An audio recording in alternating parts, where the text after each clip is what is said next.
This program features live coverage of an African safari and may include animal kills and carcasses. Viewer discretion is advised. Dumela! Good afternoon and welcome to a wonderful and sunny Tswalu Kalahari.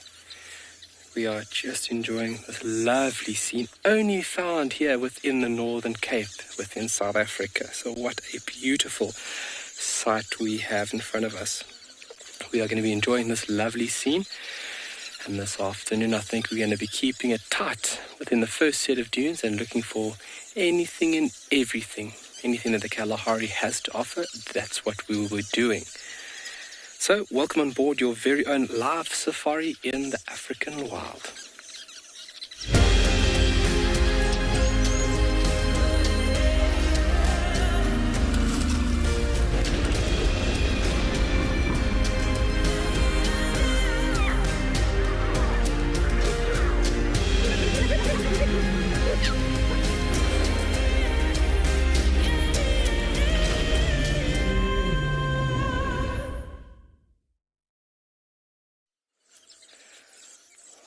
Well, like I said, thank you very much and welcome to Tswalu, and thank you very much for jumping on board here with us this afternoon on this wonderful and live interactive safari.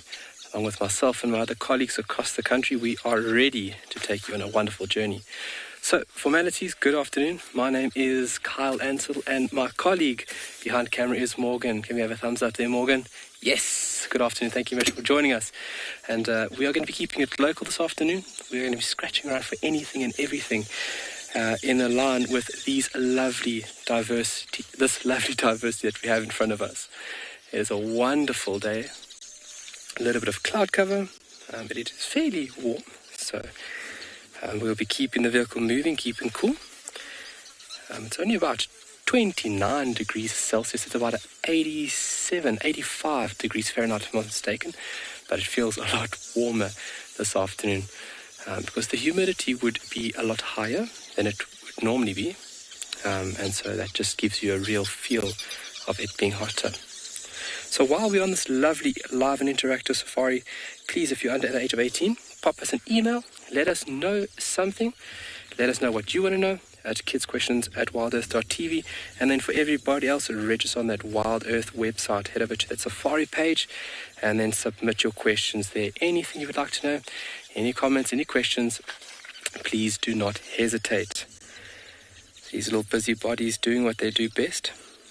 Can hear the high-pitched noises. Those chicks are obviously frantic for food, and where these parents have to work relentless in order to feed these little busybodies. But with those wonderful rains that we have received, insects are busting out. You would see if you joined us this morning, you would have seen some insects that we had the luxury of viewing, and obviously insects play a very important role when it comes to rearing your young.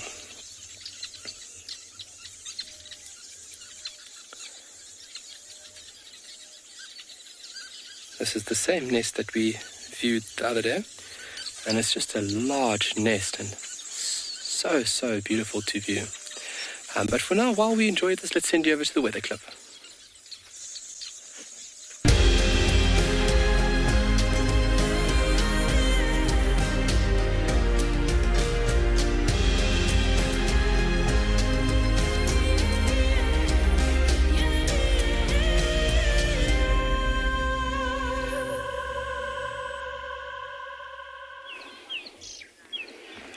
Good afternoon, everyone. We have a very small but beautiful start to the day in the form of a spotted joker. I think this may be my first spotted joker of the season, I think. They're normally the later ones to emerge. But anyway, my name is Lauren. I do have Davy on camera today, and we are out and about just seeing what we can find. It's most likely going to be an insect day today. And hopefully we will find lots of small little critters to show you. Now, I remember the very, very end of last year. The spotted jokers were the sort of last species really to be around in such large numbers. They all have different peak periods during the summer. So for the entire summer season, you're not going to see all the same species all the time. It ebbs and flows, if you like. There's different peaks for different species. So we're obviously in February now, and it's really fabulous to see the spotted joker. The sun really came out this afternoon in Juma. We've still got blue skies ahead. We've also got our rain roof on, so it's a little bit confusing. But I guess it's better to be safe than sorry. There's still heavy clouds up there. But it was glorious to see the sun for a little while. Oh, the spotted joker's opening his wings now, Davy. David, come in. Okay, it's hidden behind the grass, but you can still see that magnificent tangerine colour, tangerine and black. And I do believe the name Spotted Joker comes from when you actually look like the pattern, the sort of black pattern on the wings, that it looks like the face of the Joker. Got an ant in the back. I can see that.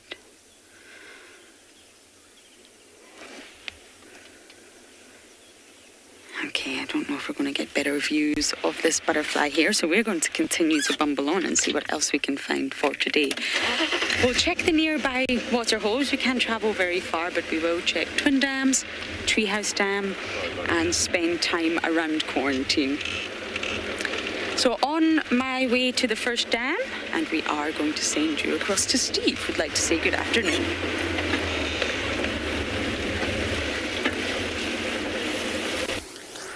Good afternoon again, everybody. Welcome to the Final Control Dam Cam.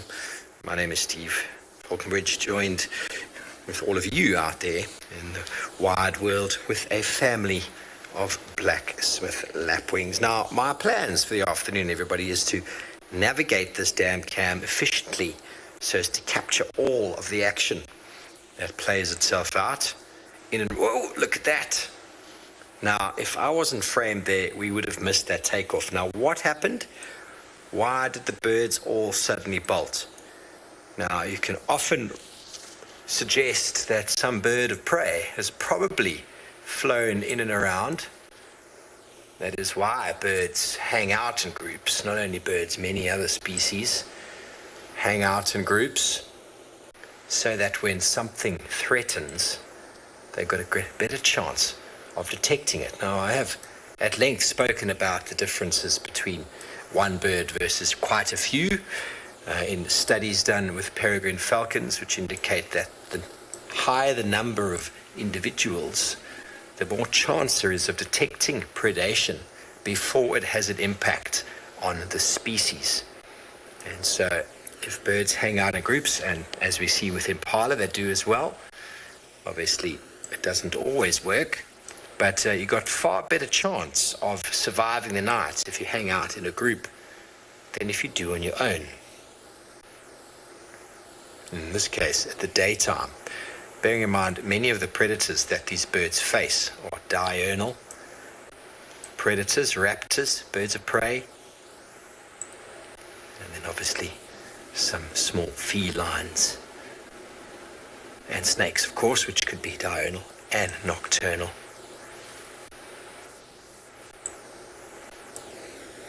Haley, there's a butterfly. Certain butterfly species are migratory. They'll move through the Kruger up and down. The African migrant will actually cover quite a bit of area in sort of southern Africa, moving across the country. But other than that, I can't think of another migratory insect. Butterflies are the one species that really does manage to do something like that. There's a hornbill in the middle of the picture, and that's not very great, everybody, on the other side of the dam. So butterflies and insects can, because of their ability to just glide with the wind. But most other insects, if they do migrate, it's very, very localized movements, very small movements. For the most part, their life cycles are quite small, in fact. And what you will find, even in butterflies that migrate, for example, the massive accumulations of monarchs that migrate across the United States, it's not the same individual who makes the journey. The butterfly flies, lays eggs, they hatch, larvae pupate, they become butterflies and continue the journey. So it's a long cycle that's not even carried out by the same individual. It's more carried out by generational leap. Quite incredible, in fact. Very, very interesting story of the monarchs in America, all the way from Mexico up to the north. Unfortunately, due to agricultural practices and the like, we're seeing a huge decline in that. I'd love to head over to the States to go and see that, and while I'm there I might get some snowboarding in. My good friends Sarah and Brent, all the way over in America, who I was supposed to see last year, congratulations to them. They have just had a little baby just last week, little Sophie. Welcome to the world, Sophie. My favorite butterfly, goodness, I don't think I have a favorite butterfly. It would probably have to be one of the swallowtails. Swallowtails are very, very pretty. So the common scene around here would be the citrus swallowtail. But emperor moths are very, very pretty. They're not butterflies, of course. But anything with a little bit more to them than a couple of spots, an eye, a bit of a tail, false eyes on the end of the tail. There are some very interesting looking butterflies around.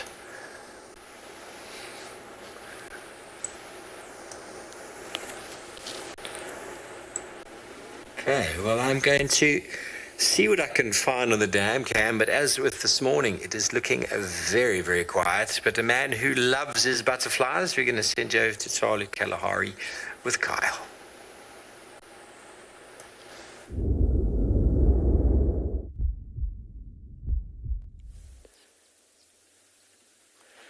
I love my butterflies, but still need a lot of work. Like with so many things, there's always room for improvement. And if a guide ever mentions, oh, I know everything, that is when a guide needs to hang his cap up and maybe try something else. But as long as you want to improve and better yourself, I think that is the most important thing. Lovely scenic view over here. You can see the shadows on the mountains, and if you watch it very carefully, you can actually see how fast those clouds are moving, because that shadow will progress, and it looks like it's moving in a northwesterly direction. A beautiful smell of the sour grass around here, and you can see that the topography is not flat within even this area.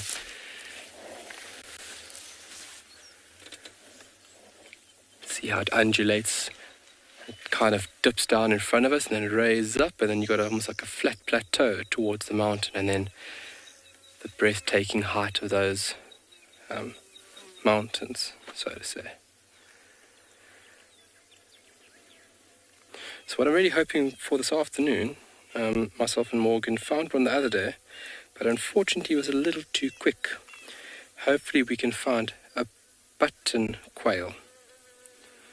Liam, what animals would be roaming up in those hills? There would be certain rabbit species that inhabit those mountains, certain rodents. You would have certain birds, such as the African rock pipit is found within those mountains, and we would not find them in the west. You would have kudu going up there. Roan, I found roan countless times in the mountains, but not very, very high, almost near the foothills. And then Hartman's mountain zebra, which is a very prominent occupant within this mountainous and rocky terrain. So looking at the scene over here, it doesn't look very rocky, but believe you me, those mountains are extremely rocky. It looks fairly pleasant from this distance, like one would just say, okay, I'll just hike to the top quickly. It is fairly rocky and fairly loose terrain, that's so to say. Acacia pied barbet busy calling behind us. Chwee, chwee. And those clouds just make something more, provide something extra for the day's activities. I love clouds, like I've mentioned before. And it really does add something more beautiful to the day. Blue skies and red sands. Welcome to the Southern Kalahari. Beautiful, beautiful, beautiful.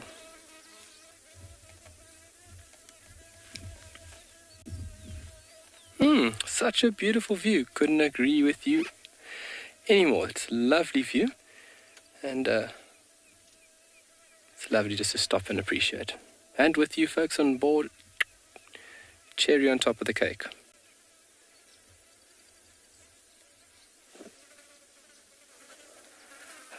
So then you get certain plants and grasses that would prefer that mountainous region.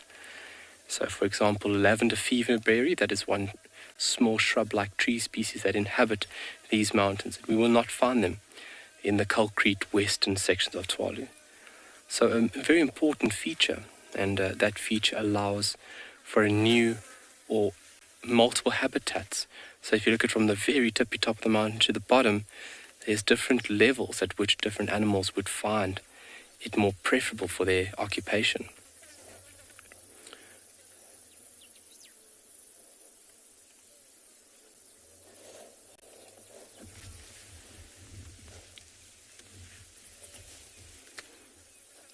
And Morgan obviously making it all possible, giving us a lovely rounded view of this very diverse terrain.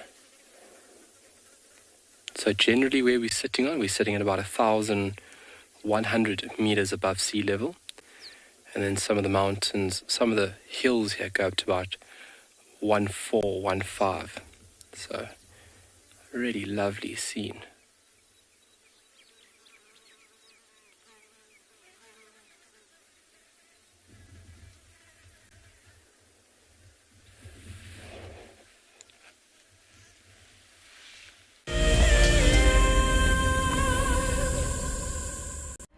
Do you dream of traveling to a far-flung wilderness location where life continues as normal?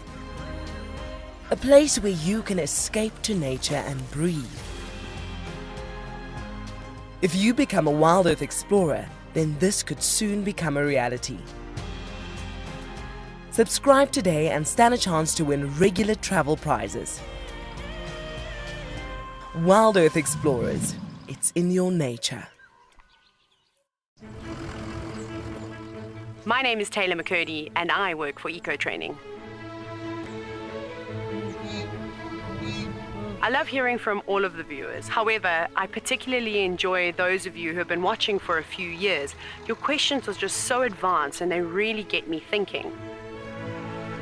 If you'd like to ask a question on Wild Earth, you need to register on our website. Once you've done that, head to the live safari page and submit your questions below the live feed. Goodness, look at its wobbly legs.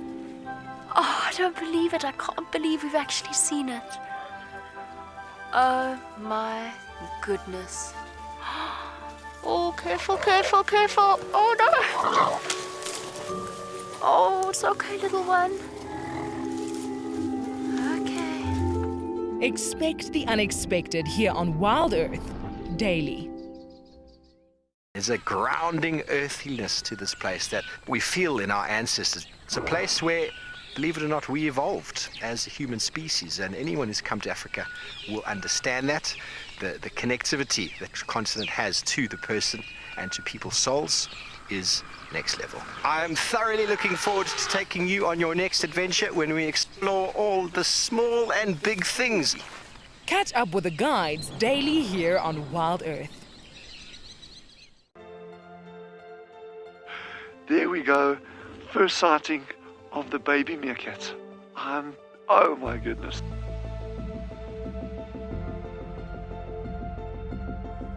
Ah, how cute is that? Look, hear no evil, see no evil, do no evil. There they go. Tune into Wild Earth every single day. It's in your nature.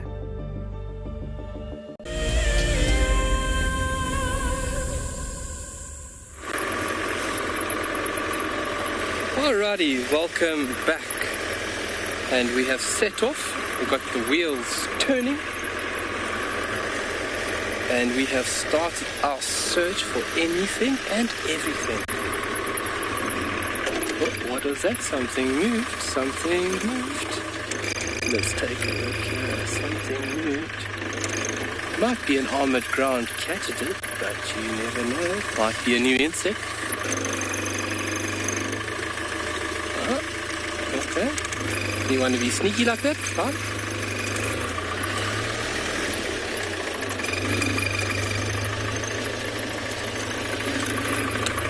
Yeah, and taking your time and just looking, just observing is by far the most important thing. And driving slowly, that's when and how you are going to find things.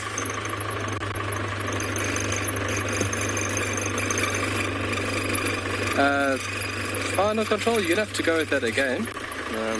You work that out. Maybe 1 out of 5.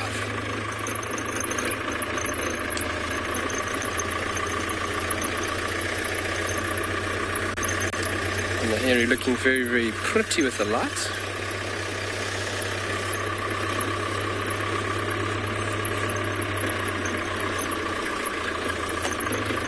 I think it's marginal, and is there serval cats living in Tswalu? Unfortunately not.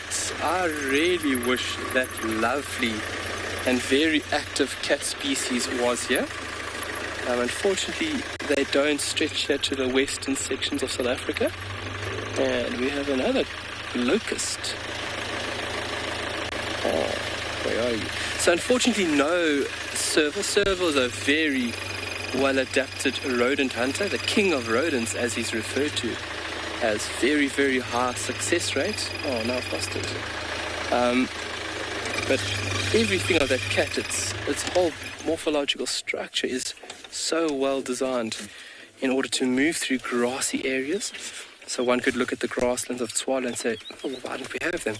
It's just this distribution range doesn't come to these arid sections far west. Now, I did see myself something right over here. And now his beautiful, cryptically colored body is now hiding, obviously blending in and tricking my eye. And that's just like carnivores. Carnivores' eyes are designed to pick up on movement. So if something remains motionless, it becomes very, very hard to pick up. But obviously we've got the ability of color, and our eyes are fairly good in comparison to picking up shapes. And that's where you need to go very slowly. Oh, I think this one's got me. I saw it over here. I think he might have jumped. It was a beautiful rain locust. Like I said this morning, one of my favorite, desert locust, not rain locust, desert locust. One of my favorite locust species here, very beautifully, cryptically colored, basically blending in, looking just like this bark over here. So if you think about this color, an animal with the correct color scheme would blend straight into that and would absolutely disappear. Alrighty, but remaining motionless until the last second and then taking off with those spring-loaded legs. Okay, well, let's move on. There's still plenty more. Let us see what else we can see.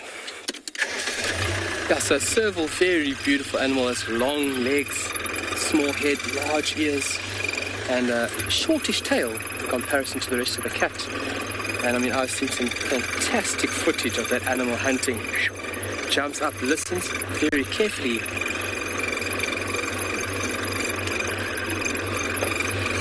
Annalise, how easy is it to spot bat-eared foxes? So early morning, we can catch glimpses of them when they are busy moving back to the burrow system.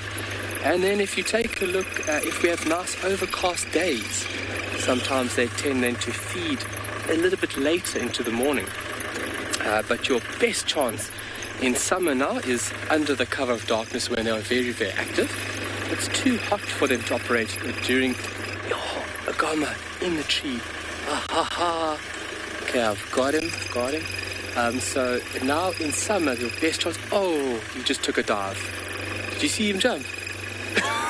He just dived straight into the grass. So your best chance to see them now is under the cover of darkness.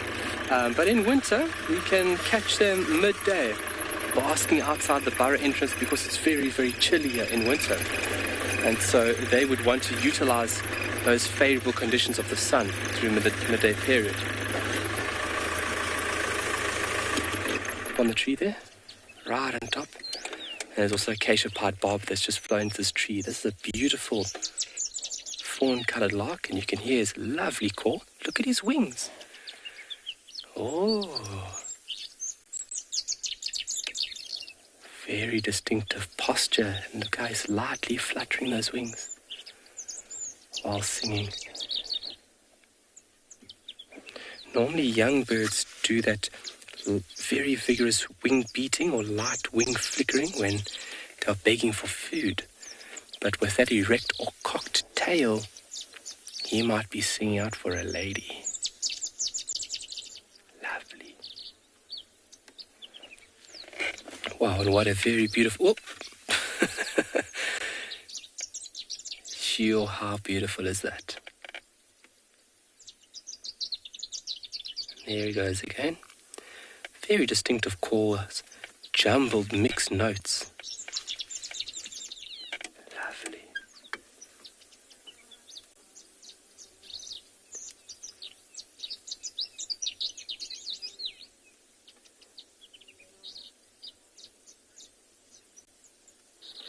While we keep tabs on this little bird, trying to impress a lady, maybe let's send you over to somebody to say hello.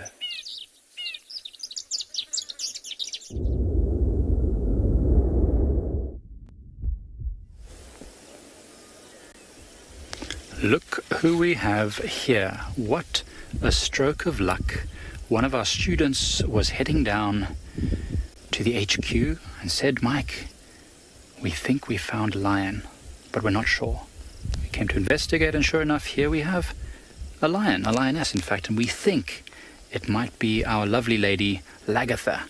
Not 100% sure yet. We're going to try and see if we can figure it out. Hi everyone, my name's Mike Anderson. Gert is behind the camera, and you've joined us at Eco Training's Pridelands Conservancy, where we've come to Impala Plains, this big open area behind us here, which used to be farmland, and we've managed to find this lioness, which was super great. So we had reports from the students who came to investigate, and there she is, taking advantage of the fact that it's nice and cool after the rain we had this morning.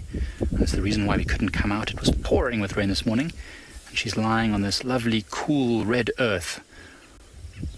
Whilst the sun is down, she can be out. There's a bit of a breeze. It's wonderful. And there's lots of impalas around, not on Impala Plains itself, but just behind her in the drainage line and beyond. We saw lots and lots of impalas as we drove to this area. So it would be a good place for her to start her hunting for the afternoon. What a fortunate event. And it's nice, this open plains, because she's, although not very well camouflaged right now, there are clumps of grass all over. So if she should hear something in the distance, she could just pop her head up. You can see those ears swiveling back and forth every now and again.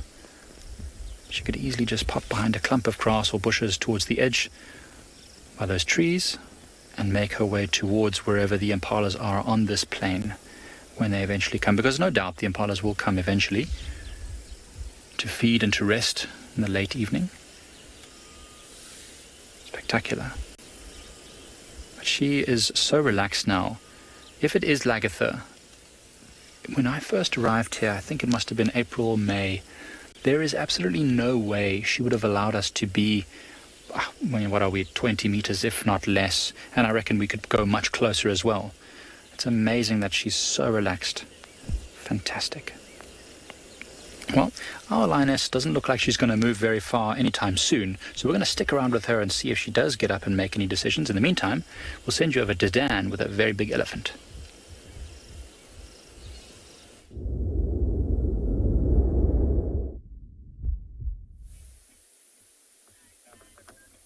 Good afternoon, and everybody, and welcome to And Beyond Nyala. What we have here is a beautifully big elephant bull, kind of just on his own, moving through these beautiful open clearings, feeding on all of the soft grass that's around. Seems to have placed himself right underneath that quarry, maybe fetching some of the less trodden on grass, looking for all that soft, nutritious stuff. And good afternoon, my name's Daniel Fisher, and on camera this morning we've got Odie, or this afternoon rather. We've managed to dry all our equipment from this morning and managed to avoid that lightning strike, thankfully. What our plan is for the afternoon, I'm not 100% certain just yet. We've got to kind of like pick up from after the rain. There's no fresh tracks what to pick up on. Although that lioness yesterday. We haven't seen her yet, where she went back to where her cubs were. So that's going to be my plan for the afternoon. But for the meantime, let's spend a bit of time with this elephant. I mean, he's completely on his own, which isn't surprising. I mean, he looks like he's maybe around the 30-year mark. Of course, I wasn't there when he was born, so I'm not 100% sure. But just judging by his size, I know it's tricky. He's moving into a bit of a thicker area. But you'll see, very happy to move along on his own. You might see a couple of smaller bulls join up with this elephant at some point, kind of watch how he feeds and how he behaves. And it's quite important in younger bulls' lives for them to watch these bigger bulls, how they behave and what they feed on and what seasons they go away. I'm just going to reverse a little bit, see if we can't get into a better spot. Have a look at some of the features that we can use to try and identify age, and maybe even try and identify this specific elephant. He might spend the next few weeks in and around Nyala, feeding and moving around. He's not in must at all, so I don't think he's really actively looking for herds of females. So there we go, that's a bit of a better spot. Let's see if he shows himself a little bit. Just moving through, very calm. And David, this is a big elephant. I mean, they can get quite a lot bigger. And this one still has a little bit of growing to do. I mean, if you look at his front shoulders above, just behind his head, you can see how high his shoulder blades are. He's got a little bit of growing still to do. And you have a look at those tusks as well. His genes, obviously, he hasn't got the biggest tusks around, and maybe for his age, he's actually got quite small tusks. But if you have a look closely, that left tusk that's in our picture now is quite a lot longer than the one on the right-hand side. And the one on the right-hand side actually looks like it snapped. This one closest to us is quite sharp, but where that one on the right-hand side, okay, he's obviously not going to show us now, but where it snapped is actually very sharp. And you'll see when elephant bulls are fighting, they kind of push their heads together and they use those tusks as a kind of weapon. And let me see if I can reverse one more time.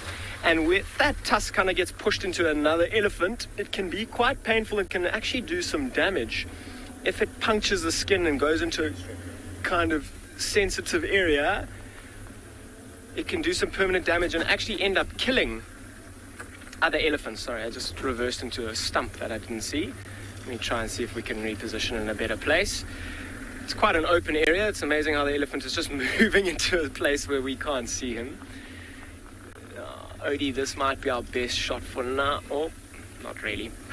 Okay, and on that note, let me do a little U-turn, see if we can get a better spot. And if we can't, I might just go and see if we can find that lioness. Let's see if we can get a look from here. Odie says this might be a good spot. But very happy. I'm sure this elephant's going to spend quite a lot of time in and around this area. As you can see, there's lots of grass.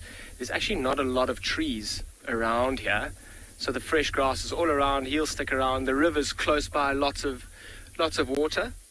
So I'm probably going to let this elephant continue doing what it's doing. And in the meantime, I'm going to go and see if we can find that lioness and her cubs. I'll send you to Lauren with a much smaller animal.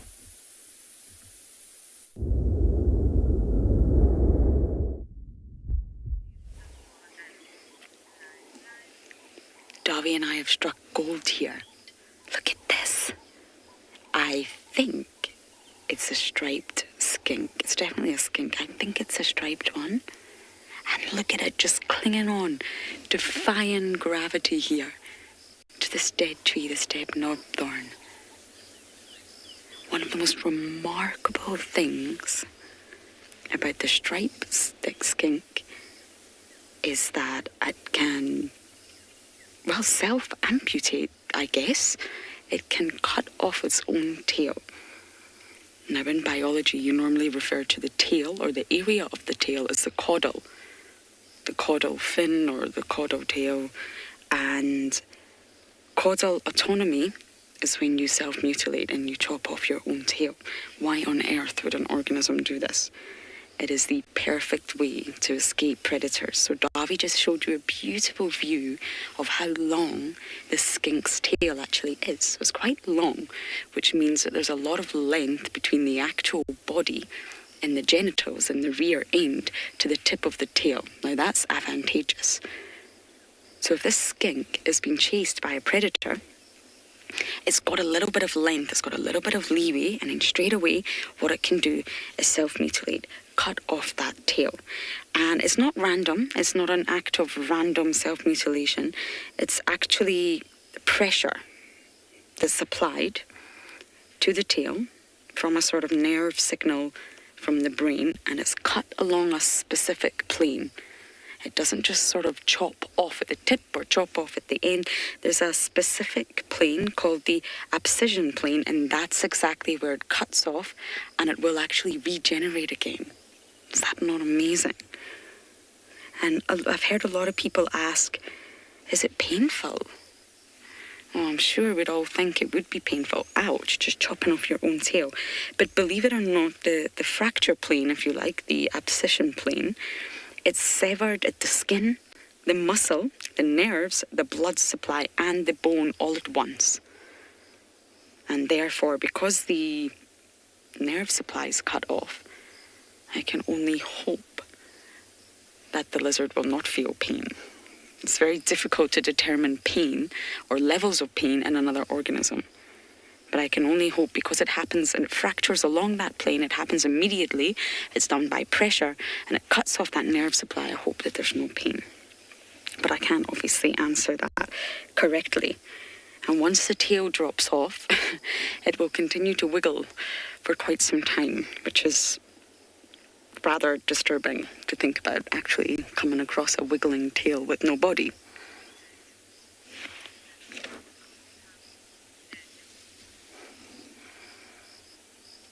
Do these lizards have long tongues? That's right, from Daniel. Daniel. They have tongues, but they're not specifically very long. They're not like the chameleon tongue or sort of these reptiles that are able to jet out their tongue. Not the skinks. The skinks have speed on their sort of side. So this individual looks like it's posing for us. But as soon as it sees prey, as soon as it sees a delicious insect delight that it wants, it'll run at speed and it will catch it with its tongue. But it's not like a chameleon where they can dart their tongue out without actually moving their body. Their body's very, very flexible. And of course, those rough scales that you can see help protect it against any sort of environment. Rough trees, rocky habitats.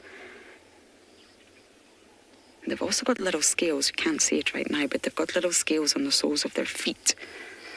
So this also helps them grip onto any kind of substrate, which means they can pick up momentum fast and go after their prey. Oh, that's a very brave ant.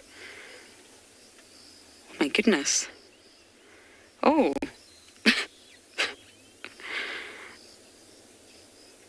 I think that was a lucky escape there. That ant just walked right into the jaws of death. This reptile is obviously not hungry. The wonderful thing about reptiles is they're not like us. They're not endothermic. They're not like humans. Once they're full, they really, really are full. They can't eat anymore. It's a completely different metabolism and digestive system.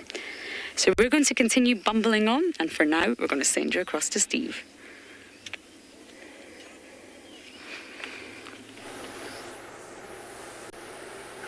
Well, everybody, we've found some stripes on the dam cam. We haven't seen many nyalas around lately. They've been hidden in the thickets that have been surrounding these woodland riparian areas. And we can just see a few shaking tails. It is their camouflage, it is their design, of course, the Nyala. And look how tall that grass is, everybody. If it wasn't for the shaking of tails, I don't think I would have seen them. Thank you, flies, for annoying the Nyalas to the point where they shook their tails and ears and I could see them, because otherwise it was this. So, mysteriously camouflaged animals hidden in the background. Blessed to see some animals this afternoon on the dam cam.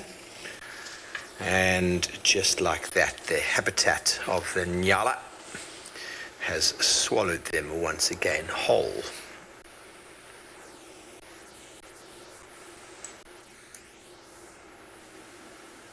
Still a little bit of an ear flicking.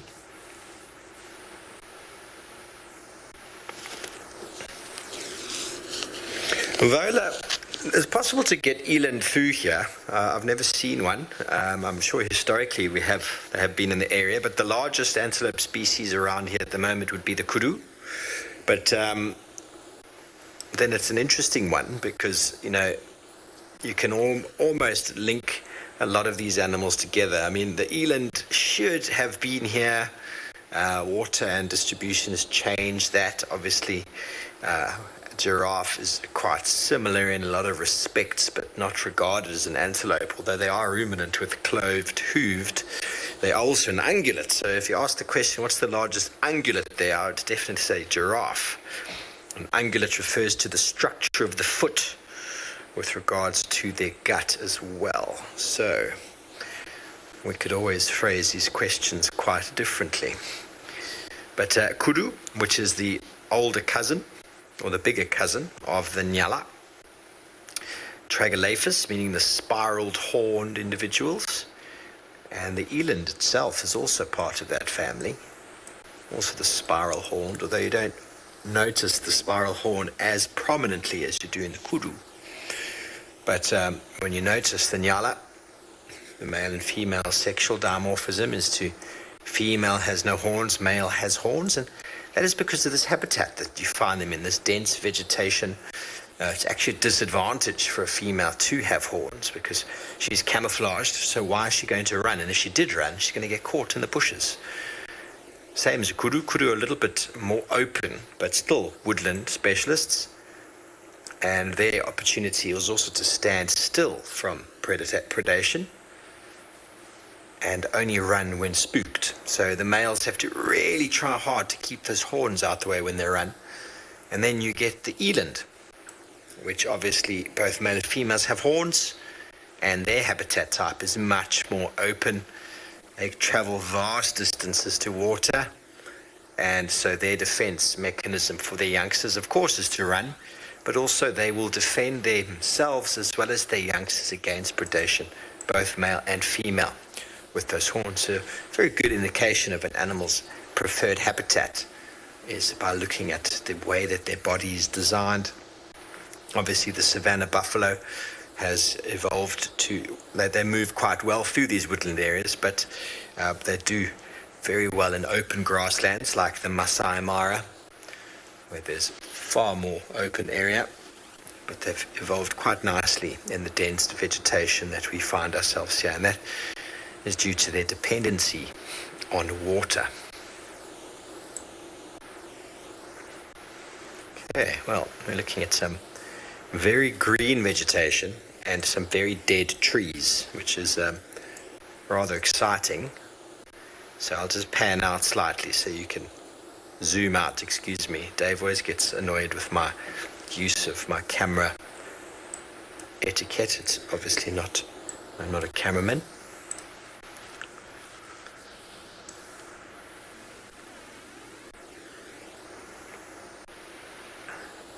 Very good. Well, we send you back over to Mike, who's actually got an animal.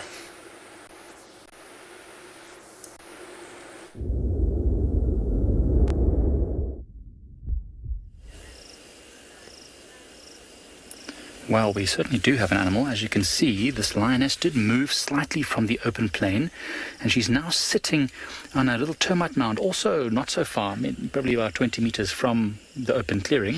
From here, she just probably has a much better view, and also it's a little bit sheltered. So should something walk onto the plains, she can now move freely without disturbing it. You can see the breeze is still blowing, and she's breathing quite heavily. She's not at all full. She's quite hungry. Her belly was quite slender as she got up and moved, but that's just because it's very hot and humid, so she's struggling to cool down. As you might know, lions can't sweat like we can, and so for them to cool down they need to just breathe out their mouth, and it's such a small area that when it's very humid they don't lose heat and moisture very quickly. That's also why she's facing into the wind. Try and let that wind, that cool wind, the breeze, just cool her tongue. And from there, she'll be able to catch the scent of the impala. She's actually looking in the direction of the impalas right now. I can't see them from where I am. Maybe she can see them or hear them, but she's certainly aware of them. Now, this is a young lioness. Her nose is still pink. Jock, that's a good question, and the definitive answer is that we don't know. But there's a couple of things that happened in a short space of time that might lead us to the answer. Now, we think that this lion Lagatha was part of another pride that was then taken over by two large male lions who actually killed a lioness and ate her, strangely enough. And we suspect that the lioness that was eaten might have been the mother of Lagatha. And so that's why this lioness is afraid and has run off and left that pride, because she's a bit worried about those other two male lions. When she ran off, she was a bit young to produce her first offspring. She's getting to the age now where she might start to become sexually reproductive, and the males might be interested in her, but she might still be a bit wary of approaching them because of what happened when she was a bit younger. Now, this must have happened almost a year ago now. So she's been alone for at least a year, if that is what happened. And so she's doing very well for her to be surviving on her own for a year as a young lion. You can see there's scars all over her shoulders, on her face. Nothing too major, but definitely showing the signs of a fight. She's a fighter. She's been surviving just fine. And although she's hungry, there's no signs of the bones sticking out on her hips or shoulders. It's covered in nice, smooth, strong muscle. And there's no mange on her body. So it means that she's finding enough food to keep her body healthy and strong, which is a great sign for her future. Actually, Gert and I were both just saying we can't wait till she has her first litter of cubs to see how she is as a mother. I mean, she's been such a fierce lioness to survive on her own with the huge clan of hyenas that's around, with the two male lions plus another two males that's sort of transient moving through this area. For her to have been able to avoid conflict with all of them is pretty incredible. See, she is wary. Any sound of birds, those were some crowned lapwings that just flew up from behind us. And so she definitely perked her head up. She won't sleep too deeply, this lioness. Being on her own, she does need to always be aware of her surroundings. She might get snuck up on by those males we just talked about. That's unusual. I mean, lions are very social animals. So she should be, wanting to associate with lions. And I mean, I'm sure that at some point she is going to join either a pride of her own, or create a pride of her own with offspring, or she's going to join another group. Maybe those two young male lions, she'll join up with them. I mean, she has been seen at a carcass with them before. So something's going to happen. I mean, there was a story of the Charleston males in the southern area of the Sabi Sands who came from nothing just with their mother and two young male lions. They managed to survive and take over that whole section of the Sabi Sands for a number of years. So lions are born survivors.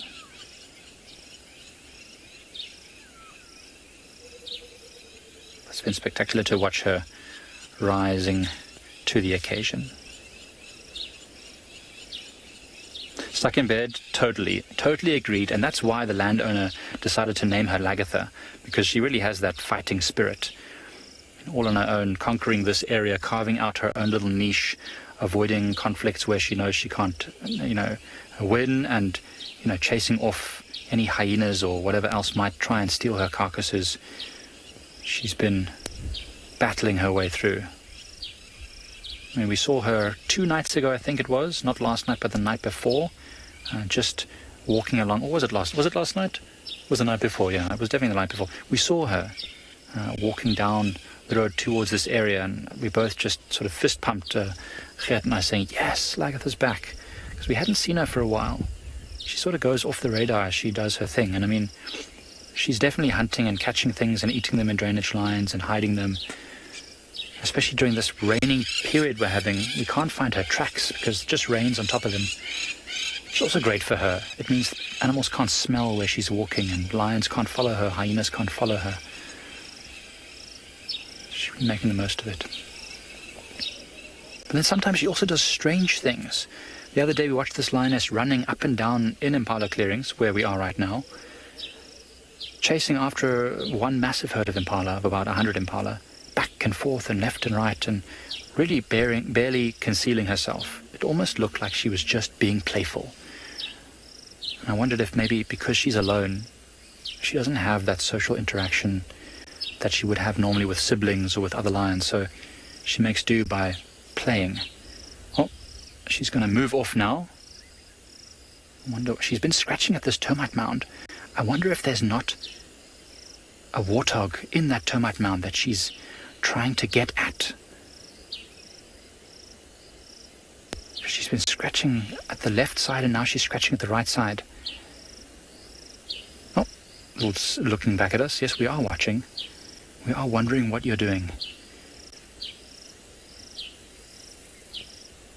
And that's also why we've kept our distance. We've got the camera zooming quite far here in order to allow her to do her thing without disturbing her, because she is not 100% totally relaxed.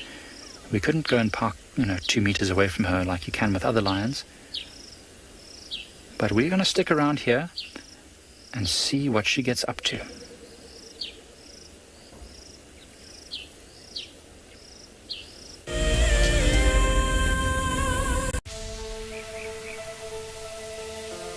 How insane is that animal? This is out of this world. Fantastic. Good, Mama. Wow, what a way to start off. Just such an incredible privilege to be out here. It just keeps on delivering. There you go. Heart is pumping right now. 3, 2, 1. You are live. Look at this, everybody. We've got a live kill.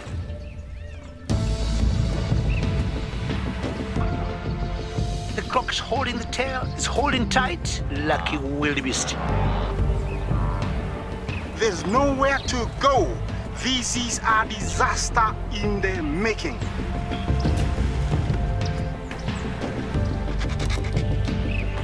This is the first leucistic zebra I have ever seen in my life. Oh, here comes a lion. Run, little guy. Go on. Something that I have never seen before in my entire life that you are now watching live. My heart is in my mouth, everybody. Look at this. It's gonna make it. It's going.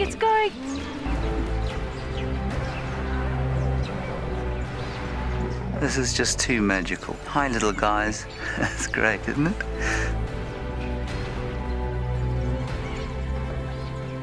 Has it just pretended to be dead? That is the coolest thing I've ever seen. Look at that. Scuba Steve has got a friend. You've got a friend in me. It couldn't be a better morning. This is just too special. Oh my goodness, we've got a turtle. How epic is the fact that we're coming to you live from the Chobe River? It's the most incredible feeling to be here. This is live and we're in Rwanda. This is a very, very different adventure, charged with emotion.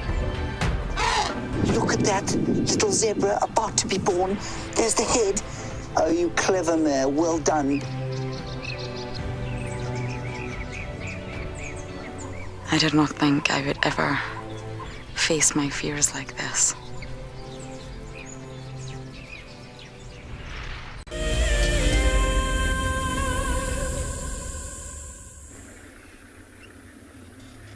Cool, welcome back everybody. So we currently, actually right in front of the road, there's some giraffe. Well, on my way to kind of look for lion tracks in this fresh sand, maybe from earlier this morning or after the rains. And here's a pair of lovely giraffe in the road. Let's try and see if we can find a spot. There's a male on the left-hand side who seems to be scratching. Let's stop right here before they keep moving away.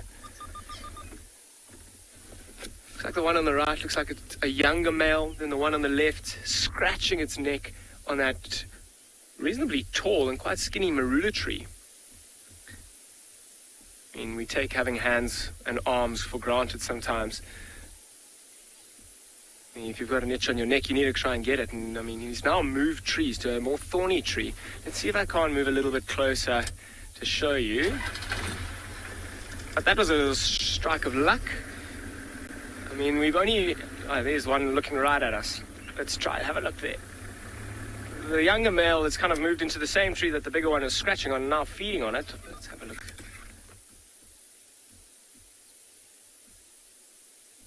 A bit far to see exactly what tree it is. But just two of them hanging around together, and it's quite interesting. I mean, today these two males might be together. There may even be some other giraffe hanging around in this area. But for now, it just seems like it's the two of them. They don't really have a social structure as one might expect. They've got a little bit of a neck there. Do you see how that bigger male is using his head to kind of swing down and hit the smaller one? I mean, the smaller one isn't kind of reacting. He knows he's not going to win that battle. Maybe that bigger one is kind of preparing himself and practicing. It won't be the worst idea for the smaller one. I mean, he'll learn from this bigger male. And did you see how he kind of swings his neck like that?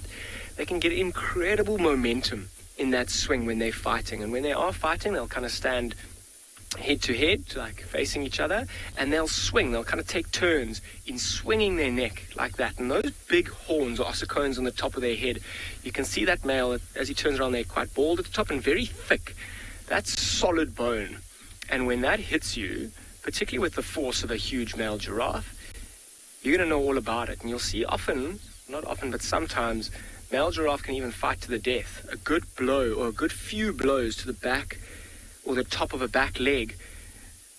I wasn't in fact there, but I've heard of it before, of male giraffes fighting and having that big femur at the back leg actually just snapping. And hearing that straight after a contact must be quite immense. And I mean, a giraffe with a broken leg is not going to last a long time out here. A pride of lions will take it down, or even a clan of hyenas. Sarah, do giraffes feed on all types of vegetation? And the answer to your question is mostly trees. And you see, they've got the evolutionary adaptation of having these longer necks. I mean, they are quite bizarre looking in their shapes.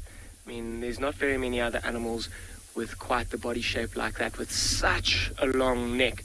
And that's an evolutionary adaptation that they've developed over hundreds of thousands of years to actually have the advantage of getting to the top of the tree. And you see that one on the left, okay, we'll stick to this one on the right, but you see how he's almost like bending down. He's much taller than the smaller one, and he's got an advantage to even eat higher up than that smaller giraffe, which may allow him to get to a certain part of the tree that no other giraffes have been to.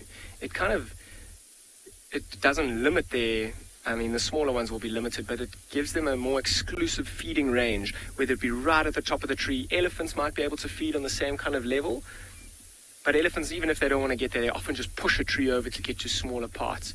But you'll very rarely see giraffe feeding on the grasses, particularly in these areas where there are lots of trees, and at this time of the year there's lots of foliage on these trees. They'll selectively choose trees to feed on, and at different times of the year they'll do the same. I mean, have a look at this one looking right at us. You can even see those ossicles or the horns on top of his head. They're quite far apart, and he's got lots of growing to do. And if he keeps getting battered and bashed by that bigger one, he's going to learn how to fight and fend for himself incredibly well.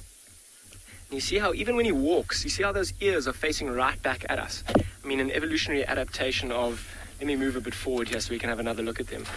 An evolutionary adaptation of having this bigger neck obviously gives them the chance to feed in different areas that other animals can't get to in the trees. It also gives them an incredibly good advantage to looking for predators. So the giraffe, quite interestingly, don't make a noise. Most of these animals have an alarm call of sorts, and as a warning to us and to everyone else around. Quite a beautiful shot of them just walking in the road. An alarm call of sorts to kind of warn other people around, or other people, animals, everything around, that there might be a predator in the area. Now, a giraffe, the way that it does that, because it's got such a good vantage point in the height above a lot of the tree levels, they'll stare, and they've got incredibly good eyesight. They'll stay incessantly in an area, and if you see giraffes kind of alarm staring as a silly way to put it, but that's pretty much what they do. They stare incessantly at this predator. If you see them doing that, there's a very good chance that there'll be a predator around. You'll see, I mean, a good way to try and walk. I mean, walking out in the bush is an incredible skill, and there's so many factors that you have to put into play, like wind and cover and concealment. And a good way to try and practice your stealth and staying downwind and finding the right amount of cover is to try and get as close as you can to a giraffe without them seeing you. And although it might sound easy, it's incredibly difficult. They've got this phenomenal eyesight and this vantage point that will blow your cover, and they'll bring your presence to everybody else. Now, I actually just want to bring your attention towards this in the road as well while we're here. You kind of, Odie, if you want to just zoom in on the road, I don't know how easy it is to see, but after all this rain, kind of what we're looking for is tracks, particularly tracks of these lions. I mean, you can see how indented it is. The giraffe is quite a big animal, and walking in the road like this, a little bit further back, so you can see how this actually looks like the bigger one. You can see the size of the track over there. Yeah, I think that's the bigger one that we were talking about. But you can see how it's indented in the soft sand. And you can see the one on the left and the one on the right walking through. So these are the kind of things that we're looking for in looking for this Birmingham pride.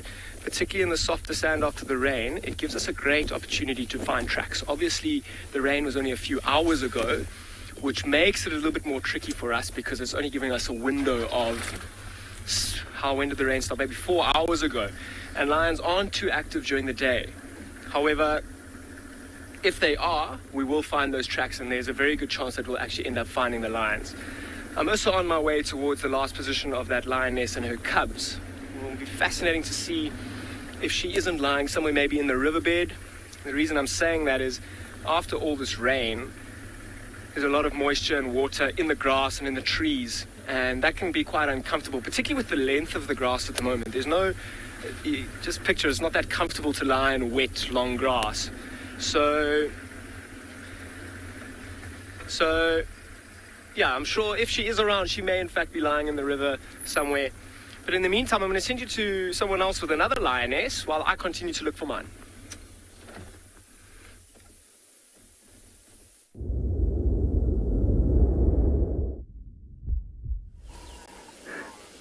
So we do have one who's a lion around.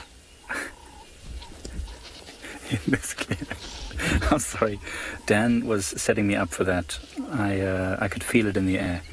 And this lioness is also feeling something in the air because she was lying in one clearing, she got up to the termite mound, and then she's walked to a different little clearing just on the other side of a small drainage line. And she's been up and down, looking left and right, so she's not settled. She looks pretty relaxed, and in fact there's 2 vehicles now in this sighting, and we're closer to her than we were before, and she's super relaxed. She's hardly paying us any attention at all, which is fantastic, which is exactly what I want to see. She's a gorgeous lioness. Look at her. She's so smooth and clean. Her ears are nice and round. There's no major damage or notches there. Still very fluffy.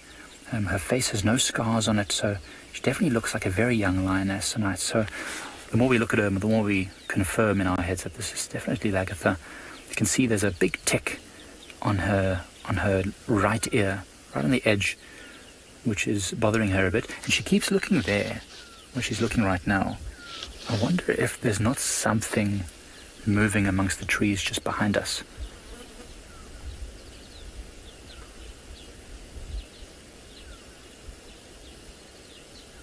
Just going to sit and watch her for a moment. Give her 30 seconds of silence.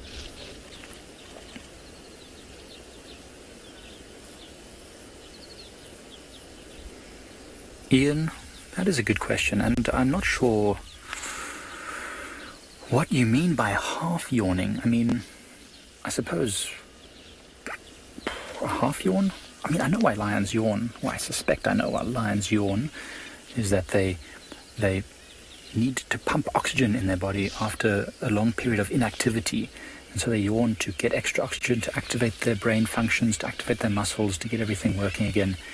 And so often, in fact, just now with Gert, what I've seen of lions is generally the 3rd time they yawn, they get up and they do something. So normally they yawn once, twice, and then on the 3rd time they'll get up and start moving. And so we did a countdown, and sure enough, on her 3rd yawn, she got up and moved. So she might well do it again if she lies down for any amount of time. But why they half yawn? It's a good question, Ian. Your guess would be as good as mine. Not sure why anything would half yawn. I mean, sometimes it looks like they're yawning when they're vocalizing, when they're doing small contact calls. But that's of course using the larynx. I don't know if it's called a larynx in a lion, but the thing that produces the sound, the vocal cords, pumping oxygen over them or air, and they vibrate, which creates the sound. It's their big barrel chest that is sent far and wide. It's an incredibly loud sound. She looks like she's actually about to have a bit of a snooze. If the flies and ticks will leave her ears alone, she might be able to. You can see those ears are constantly flicking.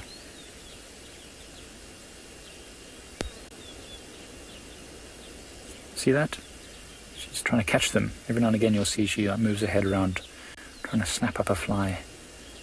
So it must be very frustrating, because these flies bite. Some of them are very similar to horse flies, who some of you might know. They actually have a tiny scalp on the front of their face, these little flies, and they slice open the skin, and they very quickly suck up any fluids that are exuded or that leak out of that wound in the skin. So it's not like a normal fly, just dabbing up. It's literally cutting them. So what we're going to do is, as you can see, this lioness, still very relaxed. I'm going to send you over in the meantime to Steve, who's found another animal at the dam.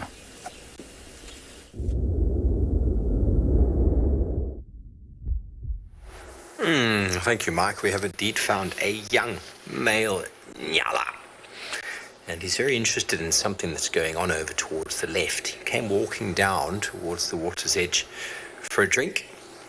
I don't think he's had a drink yet, because the vegetation is very, very, well, should I say, it's very submerged. So I think he's also trying to figure out where exactly he can find a nice spot to have a drink.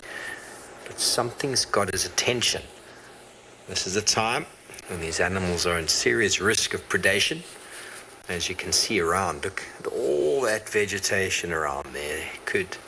Saw Lauren hiding in it this morning. You could hide many things in that long grass, and this Nyala, unlike those blacksmith lapwings together, were in a group earlier, and so they had somebody looking out. This fellow is going to put his head down to have a drink, and well, it's a very dangerous time of day. So he wants to make sure nothing is of danger behind him. Nectar, there's very big differences between them. They are related, so they do look quite similar, but the kuru is, for all general purposes, is completely grey. And the only difference between the male and female, apart from size, is that the male has got large horns. The Nyala, on the other hand, the male has got this chocolatey brown coloration to him, and he's got horns, but he's got a very shaggy coat, white stripes, and the female is orange with stripes. So he's got the socks, which he's inherited from the female. When he was a youngster, he was the same color, and as he starts to get older, he starts to develop a much longer, shaggier coat with a little bit of a white mane along the back of his neck and all the way down to his bottom, which he's able to pilo erect, which is to stand up and make himself look much bigger than he is really. And it's a form of sort of fighting or anti-fighting. There we go. He's got an oxpecker on him now. He doesn't like that.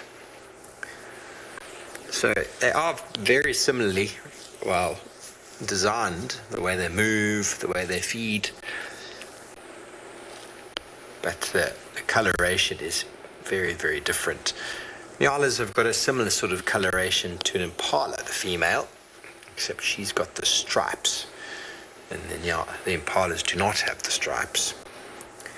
A huge sexual dimorphism between the Nyala male and female, probably the most pronounced of all the antelope that we'll see. It's not just the horns versus lack of horns, it's also the difference in color, and the difference in sort of size is quite pronounced between the two.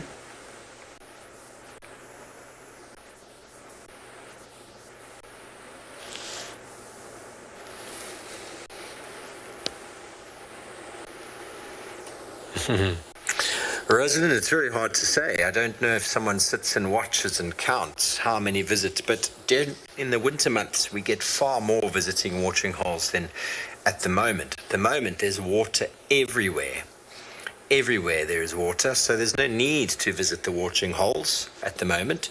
So it's a treacherous undertaking for animals to come down to the water each day to drink, like this fellow.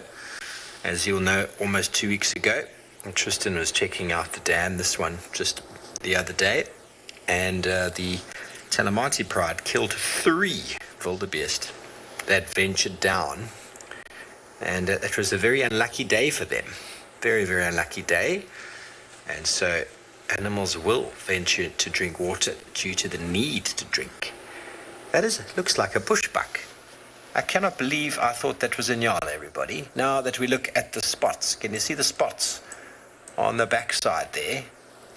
This is a fully grown bushbuck.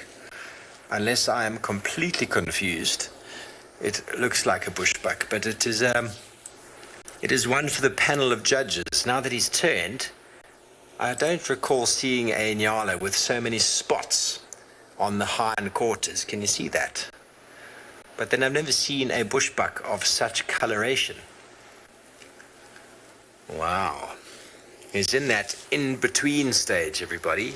Let's throw it out to the audience there. Who all thought this is a Nyala? Who agrees this is a Nyala? And who thinks this is a bushbuck?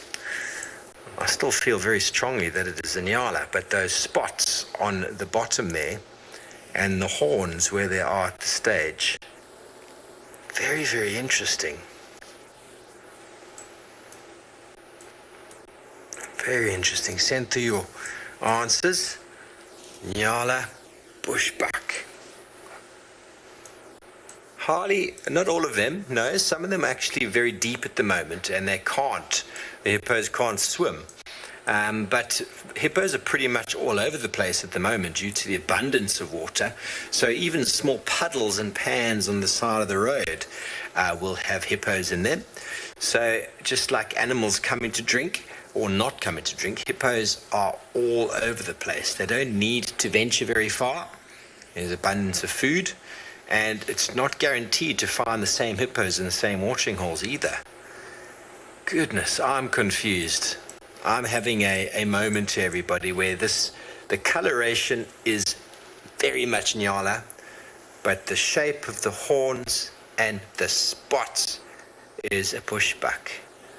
Zoe Bush says it's definitely Nyala. I thought it was a Nyala. The coloration is very Nyala, and those stripes are very Nyala. The bushbuck doesn't have as sort of profound stripes or that white on the back.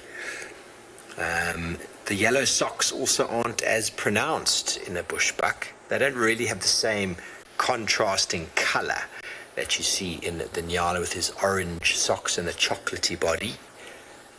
But every now and again, everybody, you will find an animal that will confuse you. That first time someone saw a female impala with horns must have been a little bit something to see. Or the first time someone saw a male lion without a mane, it would have been like, oh goodness, what's going on with this fellow? Bushbuck are more solitary than Nyala.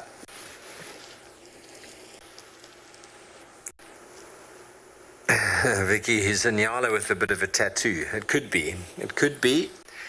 It could be. Look at those wonderful spots on the hindquarters there. Do you see what I'm looking at? On the back right leg.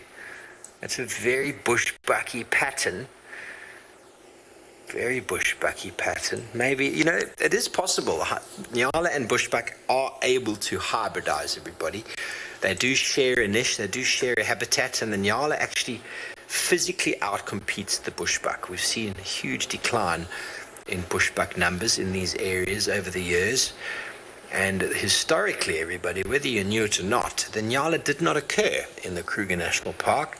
It was brought up from KwaZulu-Natal. It did not occur here, but due to the habitats and the like, and the amount of camps and the amount of lawns that people have provided with water available, we've seen the numbers of Nyala going up and up and up, and obviously they never occurred here before, but they have increased in enormous number. So they will outcompete the bushbuck, and they have also been known to hybridize.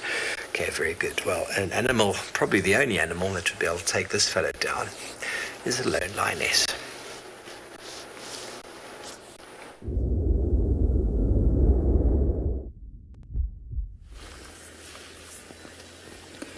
can see she's been grooming herself now. She's still lying in the same position, but the fact that she's grooming herself and cleaning herself a little bit is probably a sign that she might get up and move. You can hear maybe the thunder in the background just rumbling away. It's quite a dramatic afternoon, to be honest. And interestingly enough, there's a number of vehicles now in the sighting, and she's still sitting out in the open. There's one yawn. Let's count. That was the first yawn. Let's see how many it takes her to get up and move. So interestingly enough, once upon a time, this lioness would immediately run and hide at the first sign of any vehicle approaching.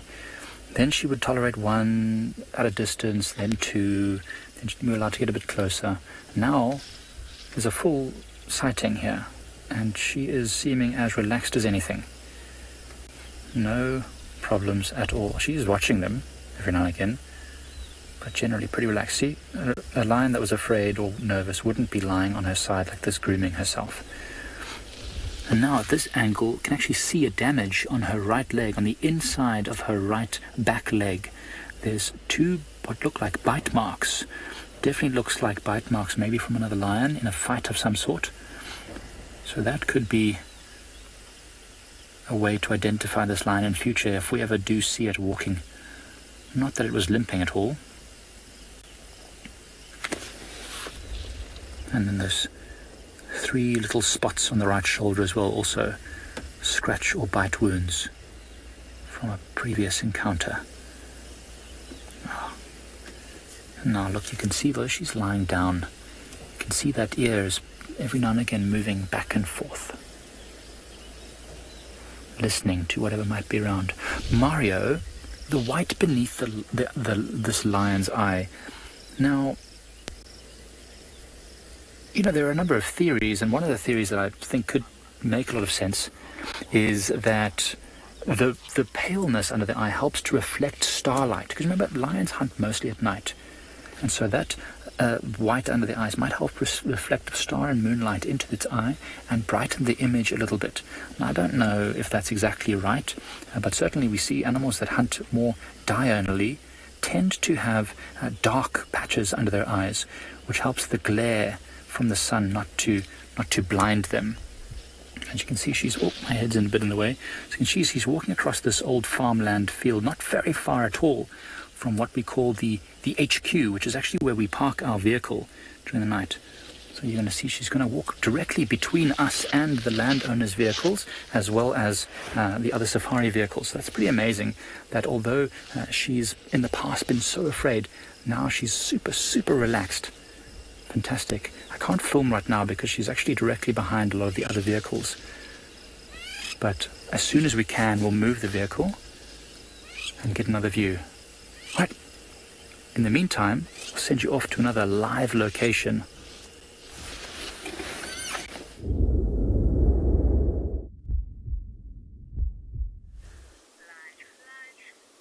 Welcome to and beyond Pinda. It's a really, really beautiful afternoon here. There's quite a lot of cloud cover. There's been a lot of rain in the last few days, and there's some beautiful light coming through, and we've managed to find ourselves elephant bull.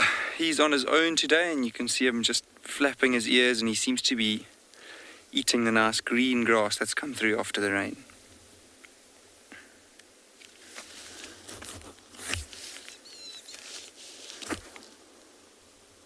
You can see that on the top of his head he's got some dried mud. So it has been quite hot today, and yesterday in the middle of the day it also got hot. That mud looks like it's been there for quite a while.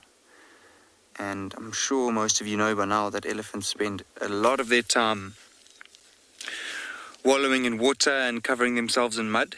They don't have any sweat glands on their skin, so they need to spend a lot of time near water and throwing water over themselves to try and help them stay cool. My name is Angus Fitton, and behind the camera today we have Simon.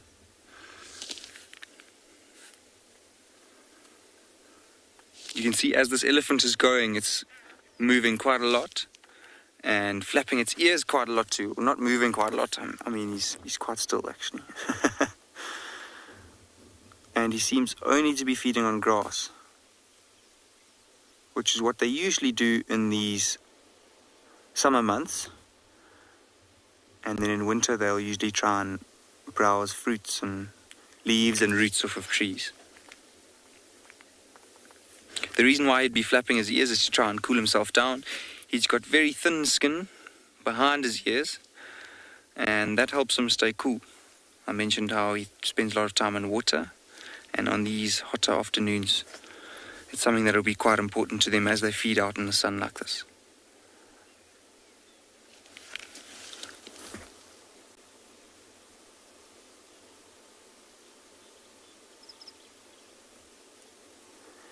He'd be all alone because as elephants get older,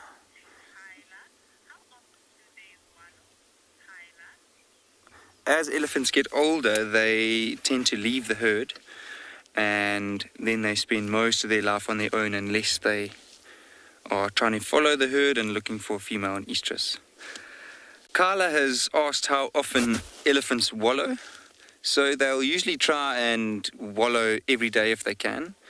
But in some places like Namibia, where it's quite dry, they sometimes only get to water every 3 to 4 days.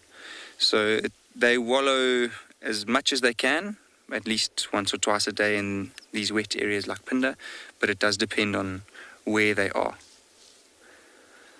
It's interesting though, because elephants will move quite a lot depending on water availability. So in those drier areas, they will move very far because obviously the food near the water is used up first, because all the animals would like to stay as close to water as they can. And elephants will then have to travel quite far because because they're so big and have to eat so much.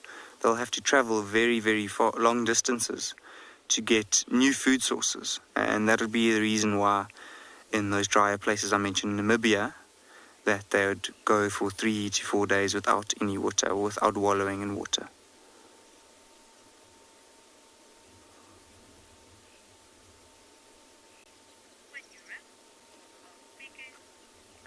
So I think Simon and I are going to sit here for a little bit longer. It's such a beautiful scene. And we'll just see what else he gets up to. Hopefully he starts moving a little bit closer to us. That would be lovely.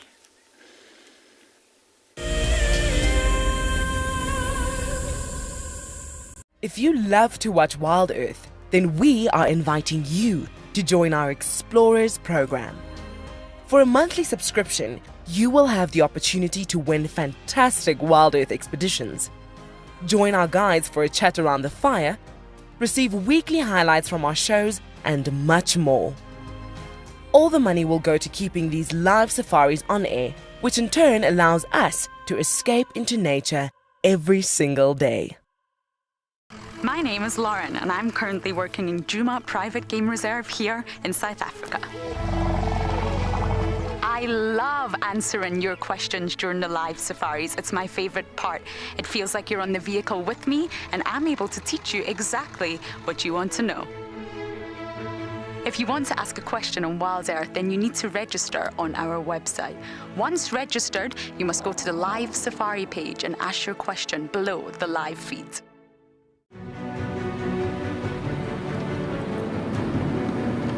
We've seen these ellies really chase wild dogs before. Let's get into spot. There we go, there it comes. Look at that, isn't that amazing?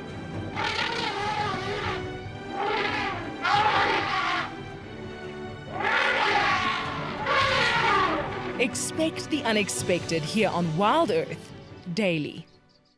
Africa is very special, and when you come down here, even when you're watching through our camera, the landscapes that change from desert to bushveld to up in the Masai Mara where there's grassland. That means that the biodiversity changes as we move along Africa. And what I love most about connecting with you guys is the fact that I get to share these wonderful experiences with thousands of people. Catch up with the guides daily here on Wild Earth.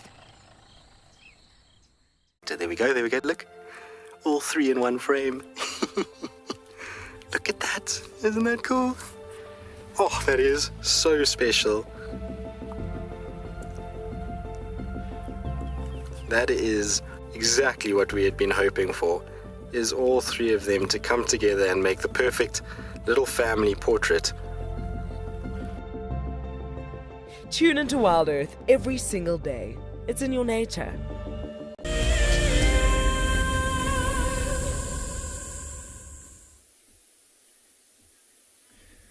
Welcome back to And Beyond Ngala, everybody. Now, I've just stopped here. I've come to the area where that lioness has been hiding her cubs for the past couple of days, and just have a look at this view. It's one of my favorite ones on the property. Got an awesome view over the Timbavati River, and particularly in flow, it's quite special. But now, Odie's going to go over to the right-hand side, and he's going to show you something even more special. You might only be able to hear it for now, but this lioness is here, and I've had a quick glimpse of a few of the little ones. They're still incredibly small. This is the first time I've ever seen them. They're around 2 months old. And if you look carefully, I'm going to keep quiet and listen. Keep a lookout for maybe a tail flicking. They're actually suckling at the moment, so you might be able to hear that. They are in the long grass. Hoping one of them pops their heads up.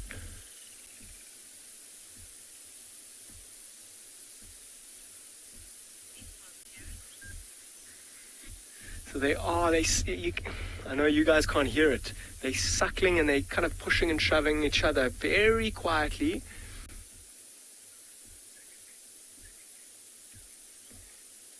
I saw a flick of the mom's tail. She's also there. Her head was the one that brought our attention towards her, and we just spent a moment here kind of like watching and listening. The cubs were certainly there. I saw one of the heads.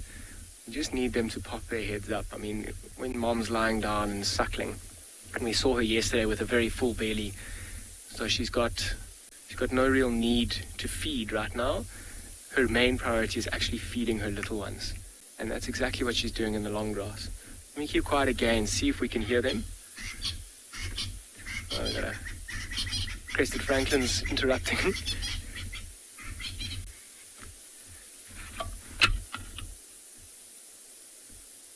My mistake, Natal Spurfals, sorry about that call. Buddy, can you see her head is up there? So that's one of the little ones that you can see just in the grass there.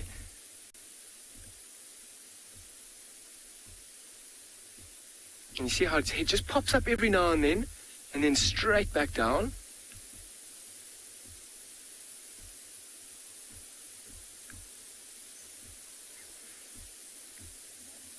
Mom's tail flicking. I can just see a little bit of movement there. Just want that little one to stand up for us.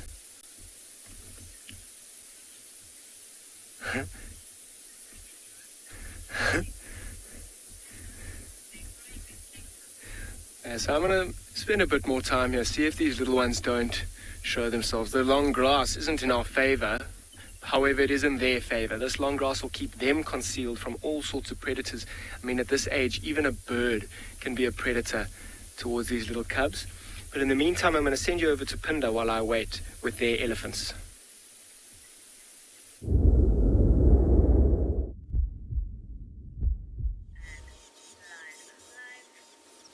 Welcome back to And Beyond Pinda. I don't know if you can get it in your shot, but we're still here with this elephant, and then white rhino has literally just walked past, just behind that thicket that you can see, the tallest thicket in front of the elephant. I might just hang around, hopefully we're able to spot it again, but it's amazing to be able to have two of the big five almost in the same frame. Not quite at the moment. We always seem to say that as we get on air, things often suddenly change. It's lovely to be able to just sit and listen though. And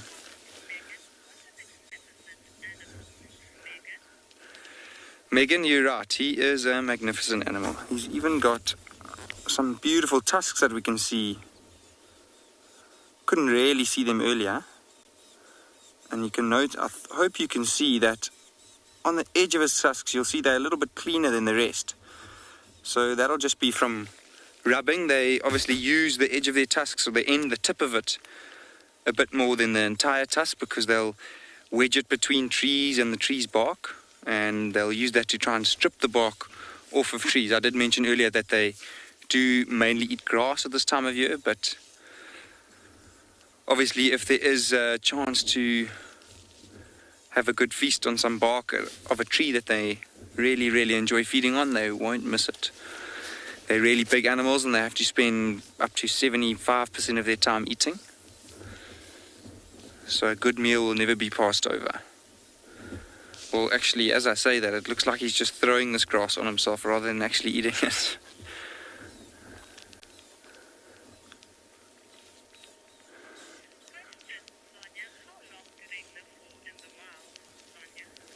Sonia has asked how long elephants live for in the wild.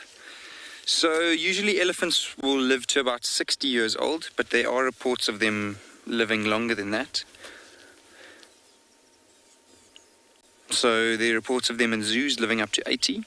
And I think in the wild, obviously, there are records of a little bit longer, but usually around 60.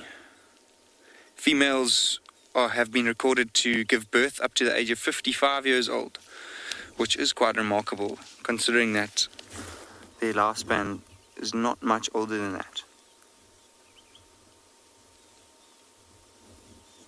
So as you can see, I mentioned how much time elephants have to spend eating. And a reason why they could enjoy eating grass a little bit more is that it's not as rough and as abrasive on their teeth as browsing leaves and twigs is. And basically, in the wild, elephants' life is limited not by predators, so it's limited by their teeth and how well they can chew their food up. So over their life, they have 6 sets of molar teeth, and as they get older and older, those molars eventually wear down, and then the next set will become more prominent. So after they've used up all 6 sets, then they start to wither away slowly because they can't chew up their food properly. And that would be a reason why they'd only live to about 60 years old.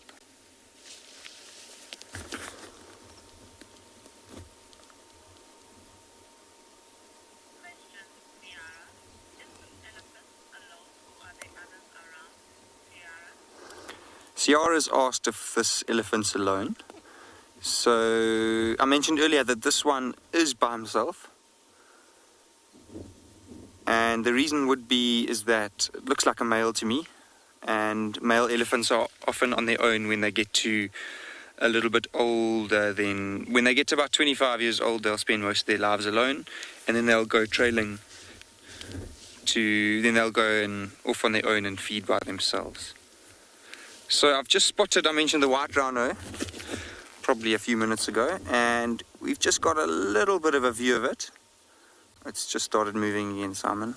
We'll try and get it in shot for you. Do you think I should try reverse, Simon? It's fine, yeah. Okay, we're just going to try and reposition. We can come back to this elephant. He's been there for the last 25 minutes or so.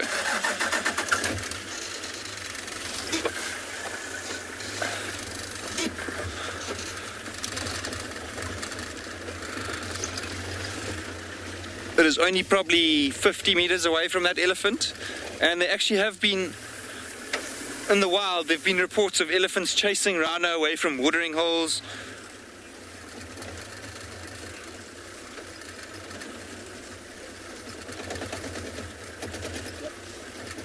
Got him. There we go, we found a spot where we can see both. Quite special actually to be able to just sit with these 2 huge animals.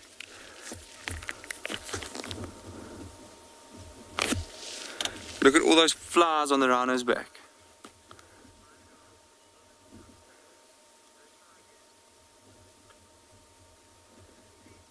It's actually quite interesting to see that, because you won't ever see it on an animal like an elephant. I suppose with elephants being able to throw mud over themselves, they're probably able to protect themselves a bit better than rhinos are, because they're limited to just rolling around in the mud rather than actually being able to throw it on with a trunk. This is a white rhino. You see that prominent bump in the middle of its back. The black rhino, for example, won't have that bump. And that's how you'd tell, especially if you only have partial view of an animal like we do here, that it is in fact a white rhino. Also looks like it's just moving slowly and eating some of this beautiful lush grass.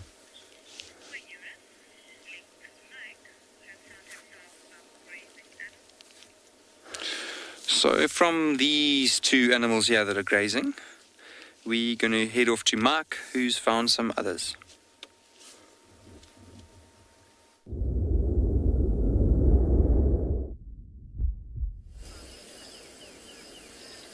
We certainly have found others, and what's interesting is we found a big male kudu, not even full grown yet, but feeding in the middle of this open clearing with a whole bunch of male impalas. And what's even more strange is that this kudu is mostly eating the wild foxgloves. And if you do read up on these foxgloves, Ceratotheca, let me forget about the scientific name of this plant, but the wild foxglove in South Africa, all parts of it are toxic unless you cook them. And here kudu is busy eating them with gleeful abandon. Now, I know that many animals eat toxic plants occasionally to deal with maybe stomach complaints, if they've got a buildup of parasites maybe. So that might be what's happening. But in any case, it's quite strange. And certainly some animals seem not affected at all by the toxic plants. Things like black rhinos can eat all sorts of toxic plants. Porcupines as well. They eat tambuti, which is milky white latex, is very toxic. What a gorgeous shot. Look how symmetric that kudu's horns are. Not often that you get to see a kudu standing in a grassy clearing because, of course, they're browsers. They don't graze, they don't eat the grass. They eat the leaves off the trees mostly, so this one is eating the leaves off all these shrubs. So there's a reason why it came here. It must have been brought here by all this wild foxglove. It's desperate for them for whatever reason. There's something that it needs. It's quite unusual. Look how they tower above the impala. Even though the impala is so far forward, closer to us, that kudu stands more than twice as tall as them. It is really the tallest of all the antelope that we find here in southern Africa. In fact, one of the tallest antelope in the whole world. And the impala, not small, but definitely on the smaller side of what we're going to find. And you can really see that kudu's ears, massive.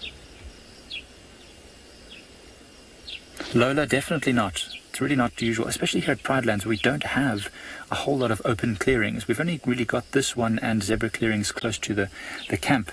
And we almost never see kudus walking in the middle of the clearing, especially not males, who are generally much more shy than the females. So they're generally alone or in small groups. Very, very interesting to see. Beautiful antelope. In fact, probably my favorite of all the antelope. Look at the stripes and the long fur on its neck, as well as those beautiful spiral horns. They really blend in perfectly to the thickets where they usually live. They don't really blend in very well in this open clearing. I know we're testing Gert here. This kudu is moving almost directly behind the vehicle. Gert doing a very good job there, keeping it in frame. So now it's heading directly for that thicket, as you can see on the edge there, which is more like the kind of environment where we'd normally find a kudu. Those massive ears I just pointed out, perfect for listening for danger, where they can't use their eyes very well, because they're surrounded by trees and shrubs.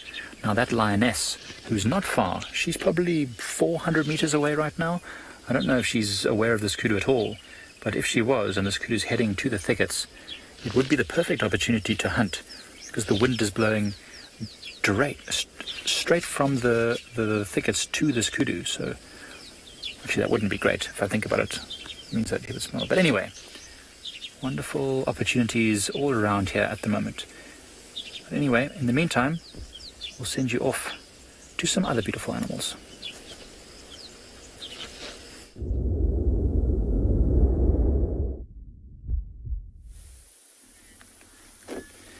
Welcome back to And Beyond Nyala, everybody. And what we have here is actually quite a large herd of elephants. And it's an incredibly thick area. So I'm keeping a little bit of distance here, just because I've got no idea how many there are. There's at least 10 of them here, and in the time that I've been here, there have been a few bulls that have come through to kind of push their weight around, seeing if there might not be any females that are ready to maybe mate. And often if the bulls are coming through, let's see, there's lots of little ones that are actually even way below the level of the grass. Let's see. I mean, you can see just how thick the area is. And I'm sure I'm going to make a bit more space here, in fact. Maybe I'm going to go forward. See the bull, as he comes through, there's that bigger one with his tall shoulders. Let's actually stop right here. Quite amazing, actually. The bull came through, and he's smelling some of the younger cows, seeing if they're not ready to mate. And that can put a bit of pressure on. Okay, let's give this one a little bit. No, it's all right. Jeez.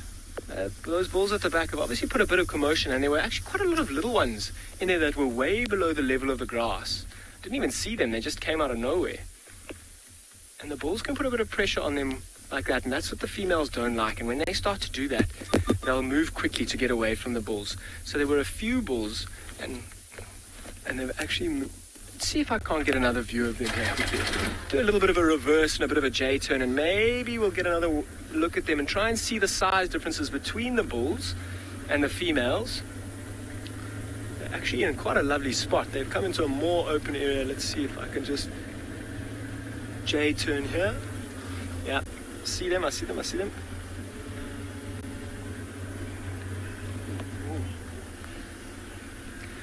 Molly, what's the biggest herd I've seen?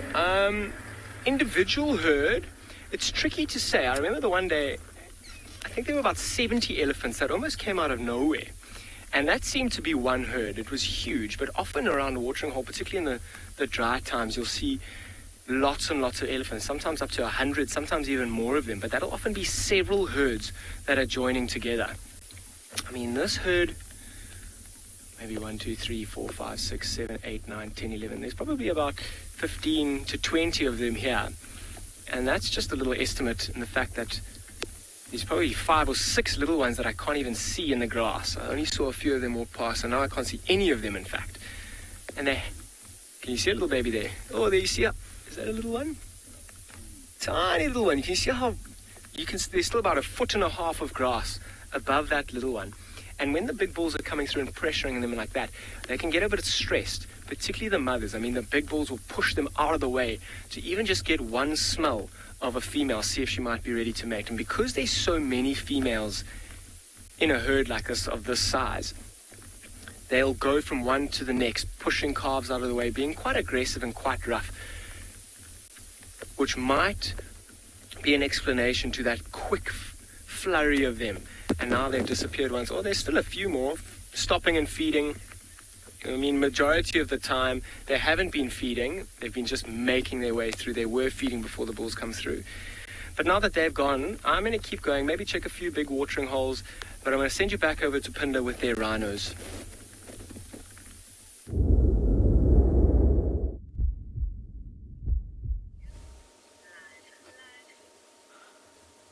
Welcome back to Pinda, everyone. And we've probably driven about 100 meters from where we left that elephant and the other white rhino. And we stumbled into another 2 white rhino. And they're doing a very similar thing to what the others were doing. They've got their heads down. They're eating the lovely, lovely, lush green grass.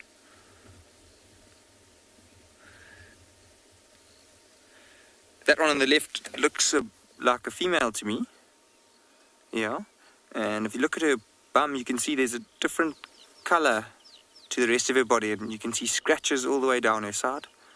So rhino will spend a lot of their time rubbing up against posts to just ease themselves of a little bit of perhaps itches, and it helps them get rid of parasites too. So it's likely that she's rubbed up against a tree there. And you can see both of them if you look to the other one on the right, which I think's a male as well, well, a male, and you can see there's scratches up on his neck just above his right ear. And it looks like he's rolled all the way over because there's mud almost up to that hump that I mentioned earlier on the other rhino. And perhaps he hasn't scratched himself just quite as well because all that mud is still there.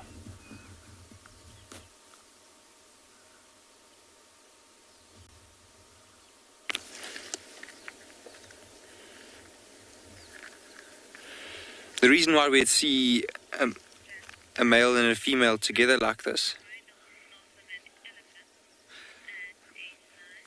the reason why we'd see two at this age is perhaps they haven't got to, well, the male especially hasn't got to an age where it would be dominant, and so it would kind of link up with another white rhino, which can happen, and they'll form a loose bond together, and they'd move around together, and it just helps keep them a little bit safer. Not that they are at much risk to getting predated upon, because they are very, very big even at this age. So Anne has asked if rhino are smarter than elephants. So it's quite a difficult question to answer, but in my opinion I'd say no.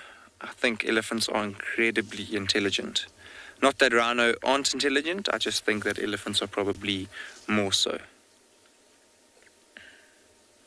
Elephants are known to remember things quite well, and they remember routes, so it'll get passed on from generation to generation.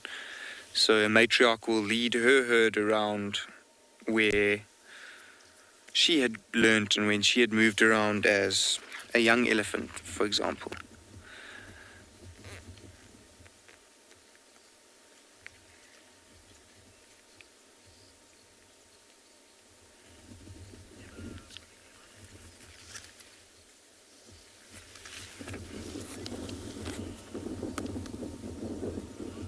See now the weather's starting to turn a little bit. The wind is starting to blow a bit, the clouds are starting to come over. I'm sure you'll notice it looks a little bit darker. Steve has found some hippos, and we're going to send you over to him.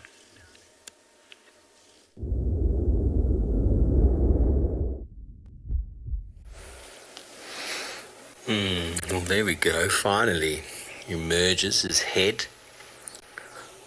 The beautiful ripples moving out in the water. There's a little youngster. It's probably a big female that we see there on the left.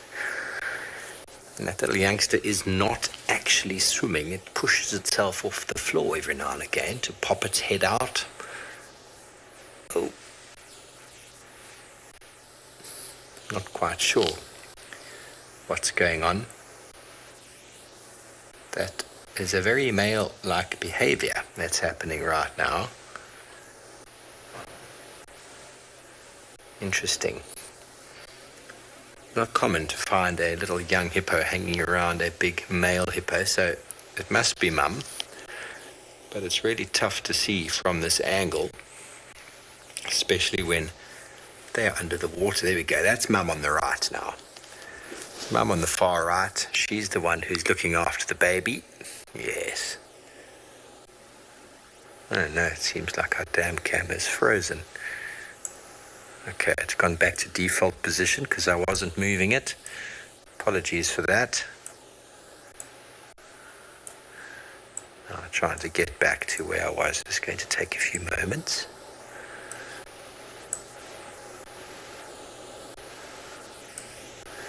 And the action seems to have died down.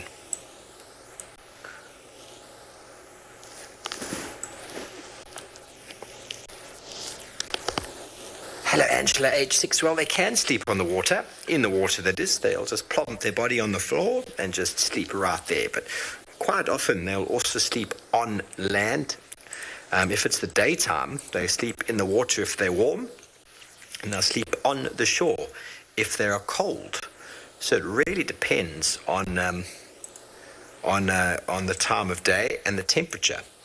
So, sorry about the focus here. It's focusing on the tree. At night time, they can go for a long wander, and they can end up getting tired, and they might just fall asleep, just lie down where they are. So, but if they do fall asleep in the water, they are uncannily able to put their nose up and down again, and breathe and come down, go up and down.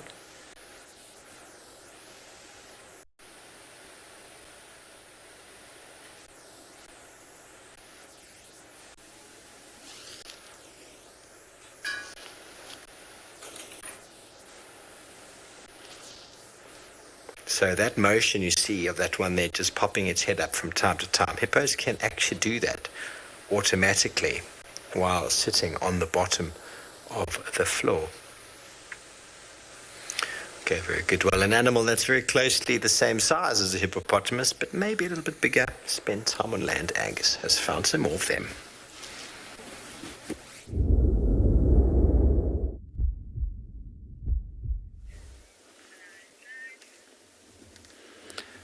Welcome back. We are live here at Pinda, and it's a beautiful, beautiful sunset scene. The sun is just starting to go down. There's a white rhino just behind this bush here, and I'm sure you can all see the back of that elephant that we were looking at earlier as well.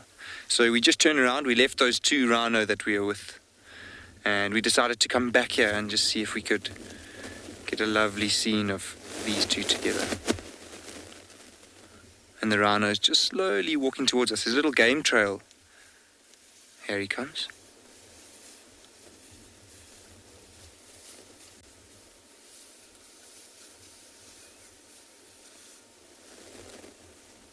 Wow. I don't want to talk too loudly because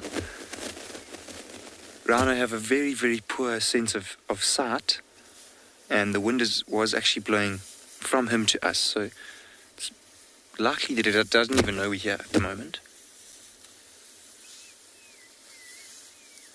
And that's why we can get so close to him.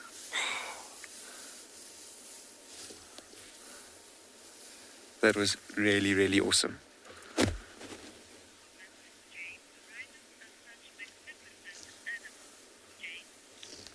James, you are right. Rhinos are magnificent, and it's actually really, really sad that the pressure they're under at the moment. They're magnificent, and they almost prehistoric in a kind of way in how they look and their actions and what they do. It's just amazing to think that people would want to harm them in any way.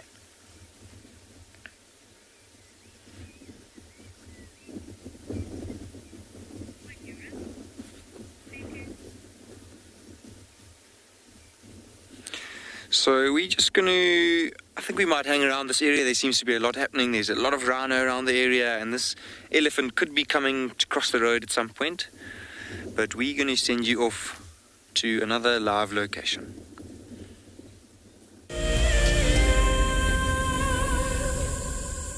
Imagine having your own secluded African bush home where you and your friends can enjoy the ultimate safari experience.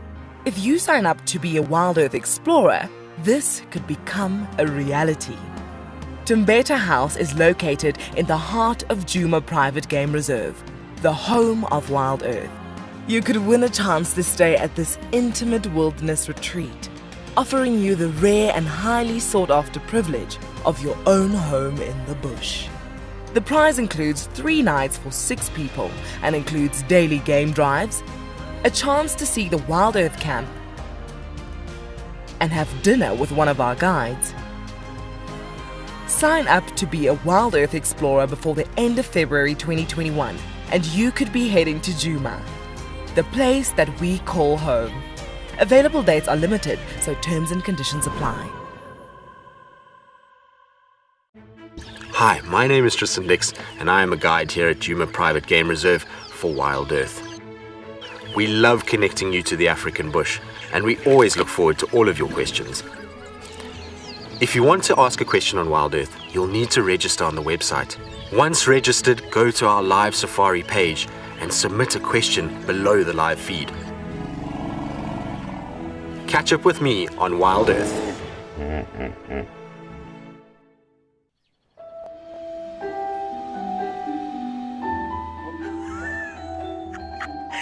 It just pretended to be dead. Oh, that was amazing.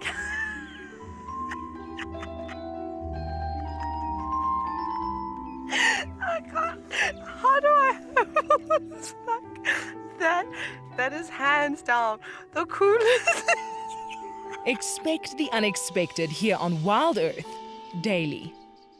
What makes Anbion Pinder Private Game Reserve so special is our massive array of habitats. And with that comes, of course, a beautiful diversity of landscapes, but also an incredible biodiversity in terms of plants, bird life and animal life, as well as, of course, our conservation success stories with cheetah, with rhinos, now with pangolins too. Catch up with the guides daily here on Wild Earth.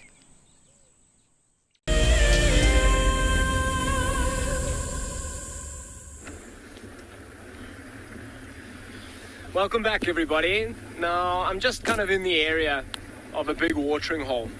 I'm going to quickly pop in and have a look. I mean, at this time of the year, there's water everywhere. You saw the rivers in full flow. In between the roads here, there's lots of small little pans and things. So animals don't necessarily have to come to these big watering holes on a daily basis to get water. But at a time like this, a great body of water like this can produce particularly quite interesting birds. I'm sure there'll be a few hippos. Can't guarantee that, of course. But it's about a minute away, or let's say 20 seconds away. Let's see if we can't find something that's maybe come down to have a drink. Or maybe if we're very lucky, a special bird around the outside. I mean, particularly your little waders. This time of the year, some of the sandpipers. Two crested francolins in the road. I'm not going to chase them too quickly. But they're quite good at getting away, though. You kind of pick birds that are very good at getting away. Sandgrouse tend to kind of knuckle down in the road. Your nightjars in the evening, you don't slow right down. You will drive over them. But your francolins and your spur fowls, they're incredibly good at getting away. Okay, so here, I'm sure in picture, just ahead of us, you can see that watering hole, and you can actually see the top of the surface is a little bit there's a little bit of disturbance on the surface, and that's because it is starting to rain. I'm really hoping that it doesn't continue. I mean, the clouds are looking not too ominous. I'm not too worried about it, but here we are. So there are a few hippos on the far side. They actually look like they're on an overcast day. Oh, there's a big elephant bull as well. So let's have a look at these hippos quickly. They seem to actually be coming out of the water. And I mean, you'll see they spend most of their water during the days. Sorry. Am I sounding a bit better there, Odie? Can you hear me? Cool.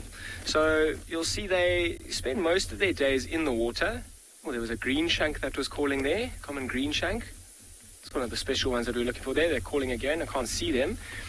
But you see how their bodies are out of the water. They've got incredibly sensitive skin to the sun, and that's why generally they are in the water during the days. But on an overcast, I mean, it's even raining at the moment, they may come out a little bit earlier in the evenings and start to feed. So, Odie, there's an elephant bull as well. I'm just worried he disappears.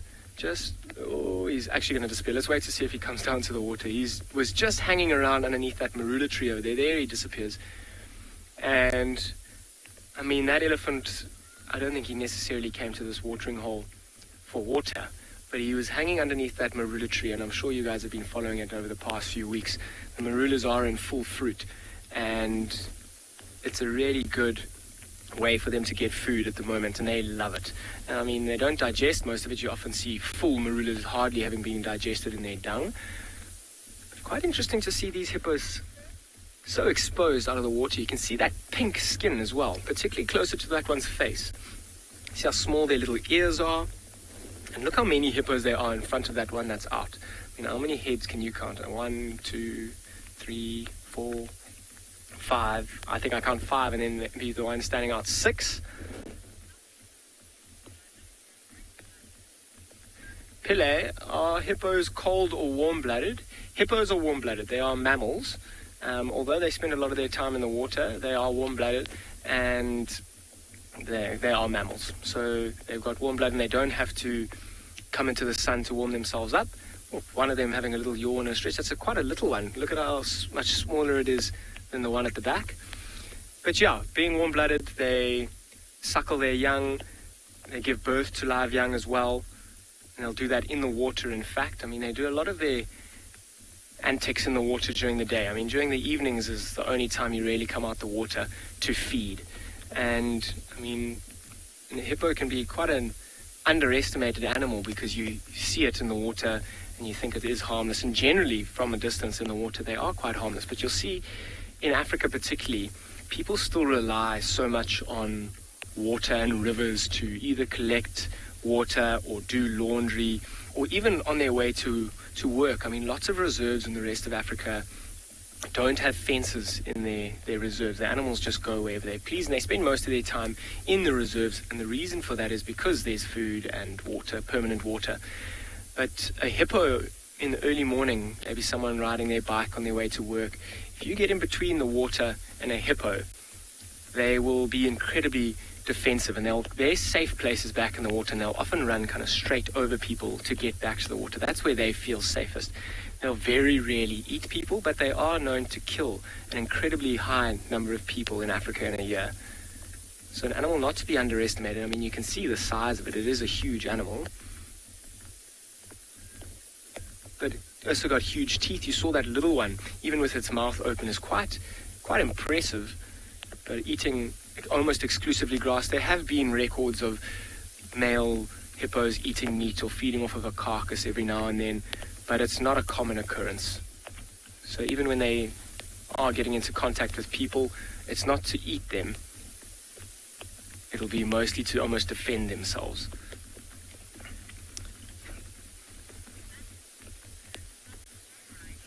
Okay, so I might spend a little bit of time here seeing if I can spot some of those green shanks or some other interesting birds around. But in the meantime, I'm going to send you over to Pinda with Angus and his rhinos.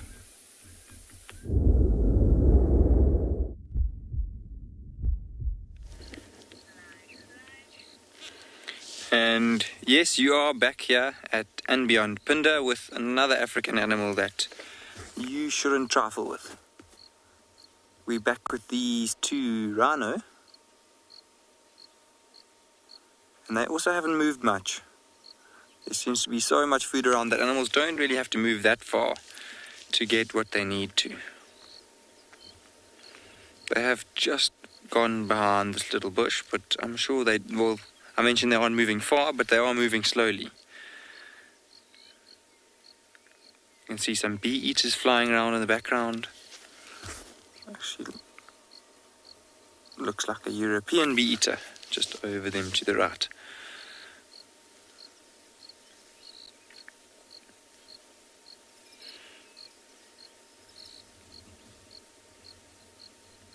It's a black-crowned chagra that was calling in the background as well. It's just lovely to be able to sit on a mountainside like this and enjoy the sunset. These clouds add such a dramatic feel to the scene. It feels a little bit like I'm in East Africa somewhere.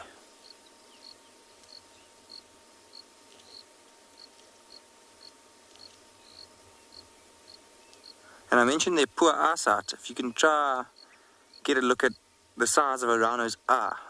It's just moved as I say that. So if it does carry on going, if you try to get a look at its eye, you'll see that it's very, very small. Actually, probably a very similar size to the human eye. And on a head that size, you can imagine it could be a little bit bigger, and thus give them a little bit of better eyesight. I mentioned those European bee eaters earlier. I can hear them calling now as they fly over.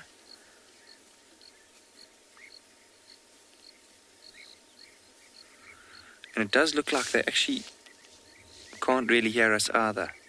Same as that bull that gave us a lovely, lovely walk by a few minutes ago. So it's definitely worth just sitting here and seeing if they do come past. It's lovely to be able to get inside kind of an animal's space, but on its own accord. Let them approach us.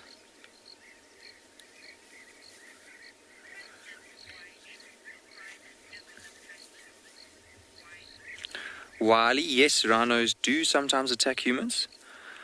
I have never been attacked before, thank goodness, but I have seen videos on Facebook and YouTube of some horrible, horrible attacks on humans.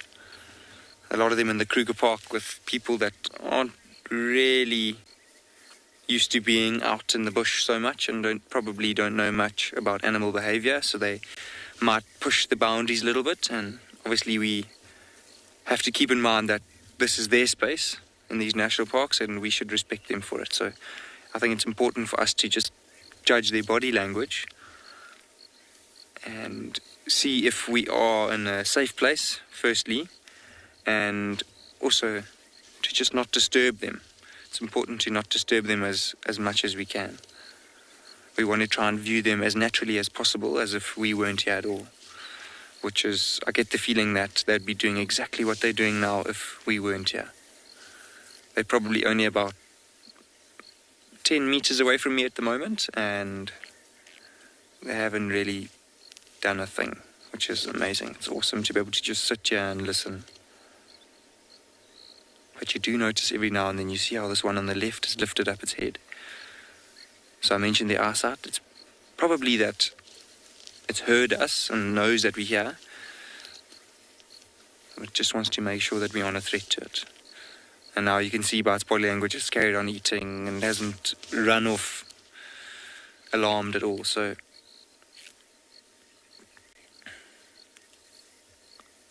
wow.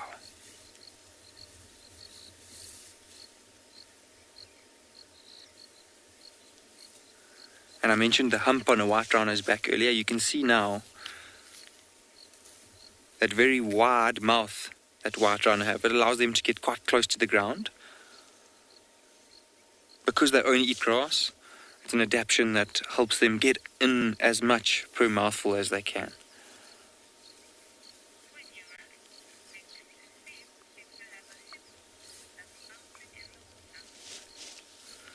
So as these rhinos slowly move around the hillsides here, Steve has a hippo, and we're going to send you across to him.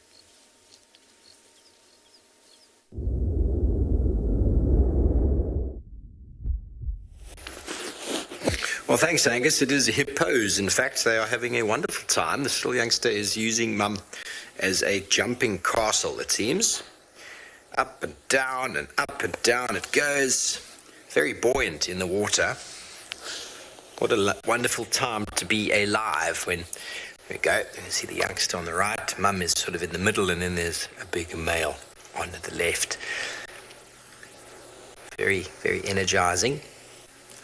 It's not often you see hippos behaving as much, jumping around and doing lots of activity. It must be getting to the time. Oh, he did a barrel roll. Did you see that? Oh, to see the bottom of the hippo as it rolled over. Oopsie. It's porpoising now, everybody. Now, it must be getting time to go out and have a meal, as the young hippo is really woken up to the fact, you know, it happens with us as well, doesn't it? You can tell it's time to do something soon. This youngster's been sitting still all day. It's probably saying to Mum now, okay, can we go already, please? Please, I'm hungry, Mummy, please. And it's probably going to burst out of the water again in a moment. Are you ready? We're going to count. 3, 2, there it is. Oh. I knew if I'd counted from 5, I would have got that. Anyway, it is how it is. It's lovely to be able to count these things down in nature sometimes.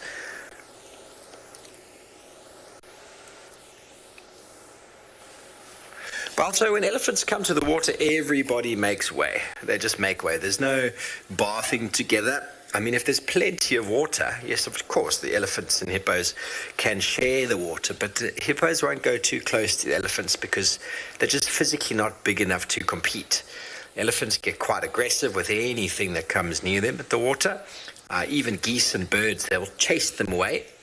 They might not really mean them too much harm, but everybody learns just to stay out of the way of an elephant. So hippos are quite good at that. They've learned very quickly. They've learned through eons of evolution. So the bigger is always the stronger. And they will just make way.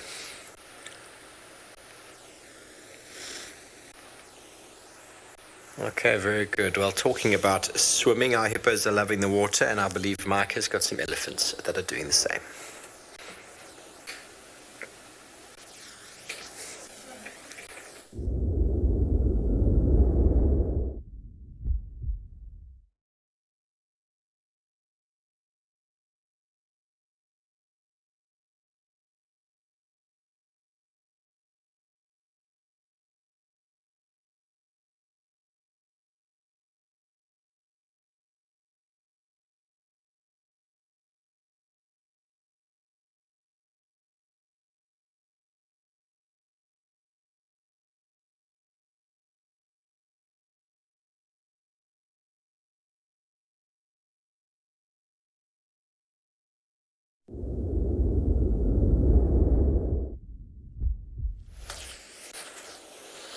Sorry about that, everybody.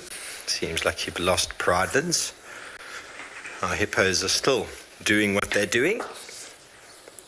Unfortunately, you're missing elephants swimming, but I'm sure that will come back shortly.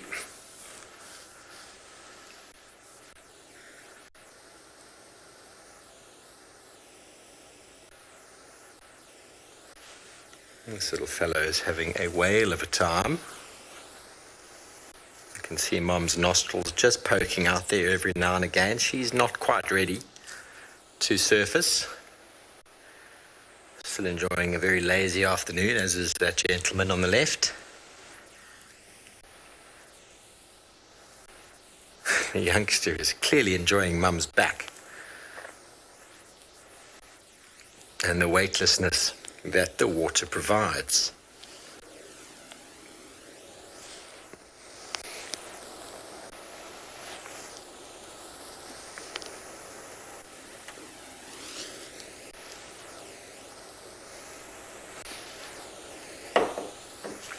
Nietzsche, some people say 6 minutes, some say 9. I've never actually gotten around to timing it myself, but anywhere between 6 and 9 minutes. I suppose some hippos have got bigger lungs than others, so maybe youngsters hold their breath a little shorter than a big adult. But I've had 2 conflicting answers to that. So I think what we should do is sit and wait. But then also you don't know, has the hippo that came up at 6, did he just come up? And the one who came up at 9, did we not see him maybe stick a nostril out? So I haven't physically done it myself, but records have shown both 6 or 9 minutes. That's still a very long time if you think about it. I mean, I go for a minute and a bit and I start to really struggle under the water. But I think hippos also, they reduce their heart rate enormously by spending a lot of time in the water. They lower their metabolic energy and their digestion process very, very much so. Everything slows down. It probably actually increases their lifespan by slowing down the heart rate and the heartbeat, and there's not as much need for oxygen through the body, except when you start getting a little bit up and down jumpy like this little fellow is.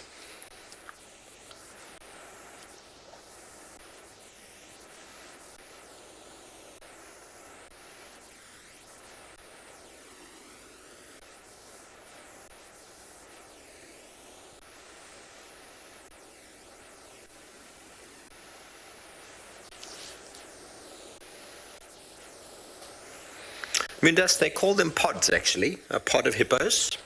Some people have also referred to them as rafts. As you can probably see on the water, they do resemble a raft. Oh, it's still porpoising. That's why recently hippos have been reclassified as being more closely related to the whale and dolphin than any other animal, due to the fact that they occur in pods. They communicate and feed in the water. They breed as well as mate in the water, and they give birth. I suppose that's the same as breeding, isn't it? And they sleep and spend most of their time in the water, so they are very closely related to those very aquatic animals that we see in the ocean that never come out on land at all. So your hippos are quite unique in their own right, and they fitted into sort of the niche of water. And we see lots of them in southern Africa due to the amount of water and dams that have been put in place Oh, look at those little feet. There's a little cutie. Definitely playtime in Vuyatela Dam this afternoon, everybody. Definitely playtime. You can see the size difference between this little one and that big bull, can't you? It's completely dwarfed in size.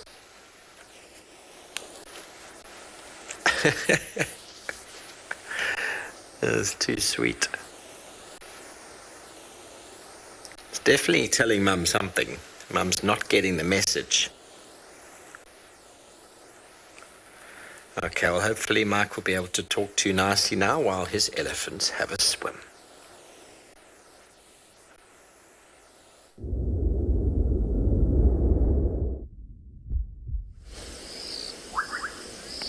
So here we sit with some relatives of hippos. We've got some blue whales. Actually, that one looks like a humpbacked whale. Can never be sure. Here at the coast of Prideland's Ndlovu Dam. It's now more like an Ndlovu Lake or Ndlovu Sea. It's massive, absolutely huge. Some impalas running in the background there. As I was mentioning before, if you were with us earlier and we had a few audio issues, these things happen sometimes in the bush. Get the gremlins. It's actually more like the thunderstorms that are pounding the mountains at the moment, causing all sorts of havoc. We're expecting more rain coming in the next few days, which is interesting for us because this dam gets ever larger and it creeps further and further into our camp. Right now it's basically lapping at our boma, which makes for very interesting fireside chats with our students in the evening. As you can see there, normally we would have all the students sitting behind those trees on chairs behind a little bit of a barrier watching the dam. The water now has completely flooded that area and is now right into our camp. You can see there water flowing into our camp. Very interesting. It's the first time we've ever had this much water in this area. And we just wonder how much more can flow into this dam. The drainage line on the far left side is actually flowing gently. The dam is getting deeper and deeper. Which is great for all the animals, of course. This dam and Leopard Dam on the western side of Pridelands are the only two water holes that hold any significant amount of water throughout the year. So it becomes a meeting place for elephants and buffaloes and all sorts of different animals that are reliant on that water.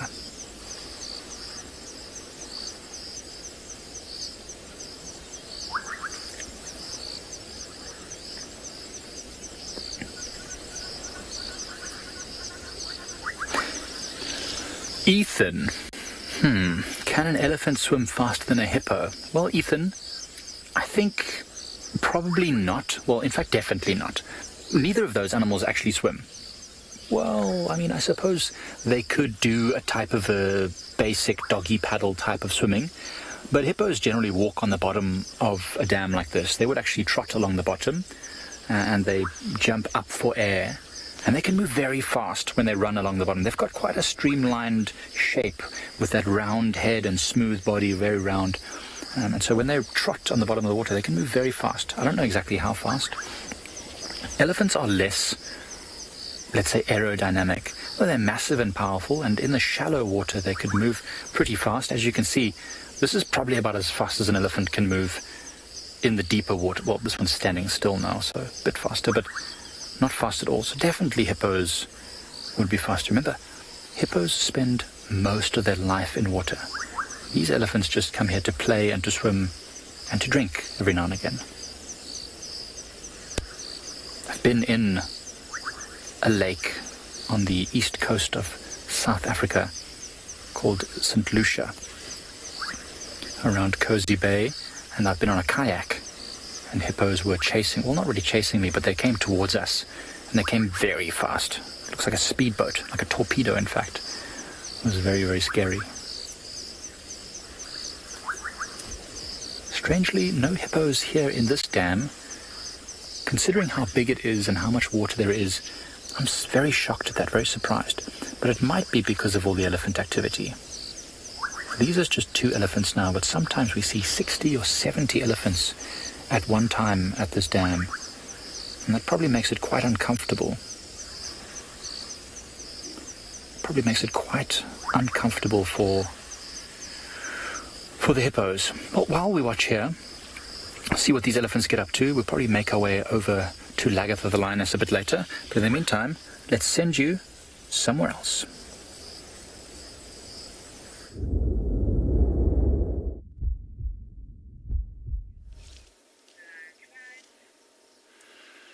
Welcome back to And Beyond Pinda, and good afternoon has just got a little bit better. So Simon and I were just talking about how we were hoping to stumble across a pride of lion that haven't been seen in about a week. And initially when we found these cheetah, we thought they were lions. They were quite far away. And turns out, as we got our binoculars on them, they were actually cheetah. We got a bit closer, and it's quite interesting. So there's 2 males here together. And one of them has just charged up ahead. We can't see him at the moment, but he's just ahead of a thicket. And his brother is just hanging a little bit further behind. There were a herd of impala around here earlier. You can see how, as this one moves, it's keeping its body quite low. It's looking around. Its ears are forward. It's very, very alert. And that's what you'd expect from animals on the hunt. They want to make sure that they don't get seen. Cheetah would like to try and spend as little energy as possible when they are hunting. They are the fastest animal in the world, that is true, or land animal, excuse me. But they would prefer to not run they would prefer to run as little as possible. So they'd like to try and stalk and get as close as they can, as with any of the other big cats. So as it goes behind the thicket, let's just try and move forward. Hopefully our signal allows it. Often when you move around here in the bush, it is tough to keep broadcasting to you live. There we go. It's just started to jog now towards its brother, who was behind this little thicket on my left. We're just going to move forward very, very slowly.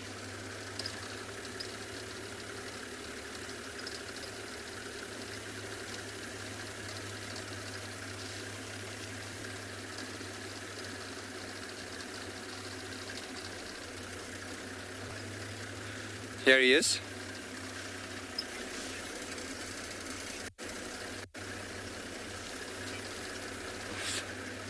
Nectar, this cheetah is...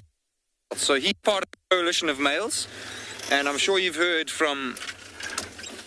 We'll just wait for him to cross. I'm sure you've heard from the shows over the last few weeks. Those 5 subadults have 2 males within them, and those males will eventually form a coalition of their own, like these 2 have. So male cheetah will live together forever, and they'll hunt together like these 2 are doing now at the moment. So we've actually just lost sight of the other one. But wow, he's just coming right past us.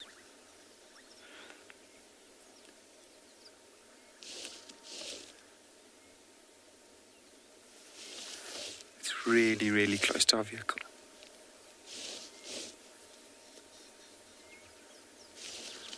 How incredible is this?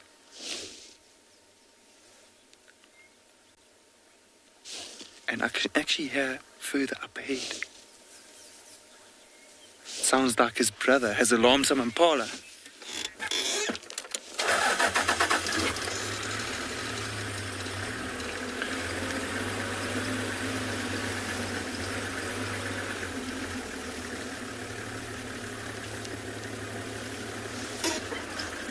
It is quite thick here. We're going to try and stay with him. But we might eventually have to loop around. There is a big drainage system in between us and where the impala are making the noise. Oh, we just have lost him. So let's just loop around.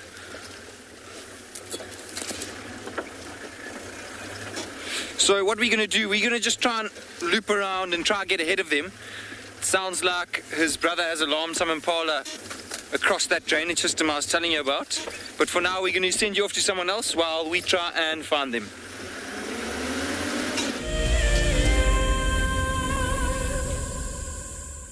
When on safari, there's nothing better than an evening spent under the stars chatting around a fire, with the sounds of the wild all around you. If you sign up to be a Wild Earth Explorer, you can build your own memories by joining our guides for regular fireside chats. Subscription payments can be made by PayPal, credit card, and now bank transfer. Wild Earth Explorers, it's in your nature. I'm Nikki here at Ambion Nyala in South Africa. I love getting questions from viewers about all the small things within the environment and how it all is integrated with one another. If you want to ask me any questions, please simply register with the Wild Earth website, head across to the Live Safari page and then post your questions there. I'm looking forward to chatting to you on my next Wild Earth drive.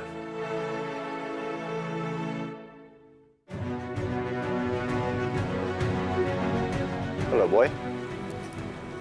You are a monster. And he's coming right up to us. Hello, boy. Oh, settle down. Settle down. He is very, very close. He's pushing his trunk against the car. You can feel the car moving. Hey, hey, hey, hey. Stop that. Expect the unexpected here on Wild Earth Daily. Hi, I'm Kyle, and I come to you live every day here from Tswalu Kalahari in South Africa. My favorite bird has to be the social weaver. The enormous nest that they create, their survival tactics to inhabit these harsh and unforgiving environments, and as well as their complex social arrangements, is truly remarkable. And the interconnectedness with the ecosystem shows us that we are too. Catch up with the guides daily here on Wild Earth. Oh, my dear, I do find you most attractive when you're covered in bird lice. Oh, Charles, I love it when you peck at my head and clean the bird lice off me. Let me say hello to Barry here. Hello, Barry. I'm just going to examine you for some bird lice. Charles, I don't know if I'm comfortable with that. Oh, all right. I shall look for bird lice myself then.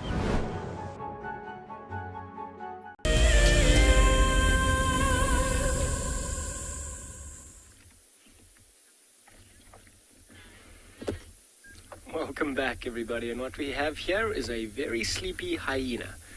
It looks to be quite a young hyena, and the reason I say that is if you look closer to its legs, you can see it's still got quite dark coloring, and there's not too many scars. I mean, it has picked its head up once in a while, and there's not too many scars on its face, but you'll see it might be around 1.5 years old, getting close to that age.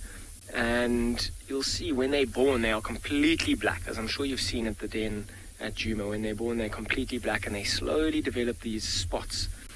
But have a look. I mean, it's completely out of it, having a good snooze in the open in the clearing here, not worried about too much. I mean, hyenas are, oh, there's a little head up.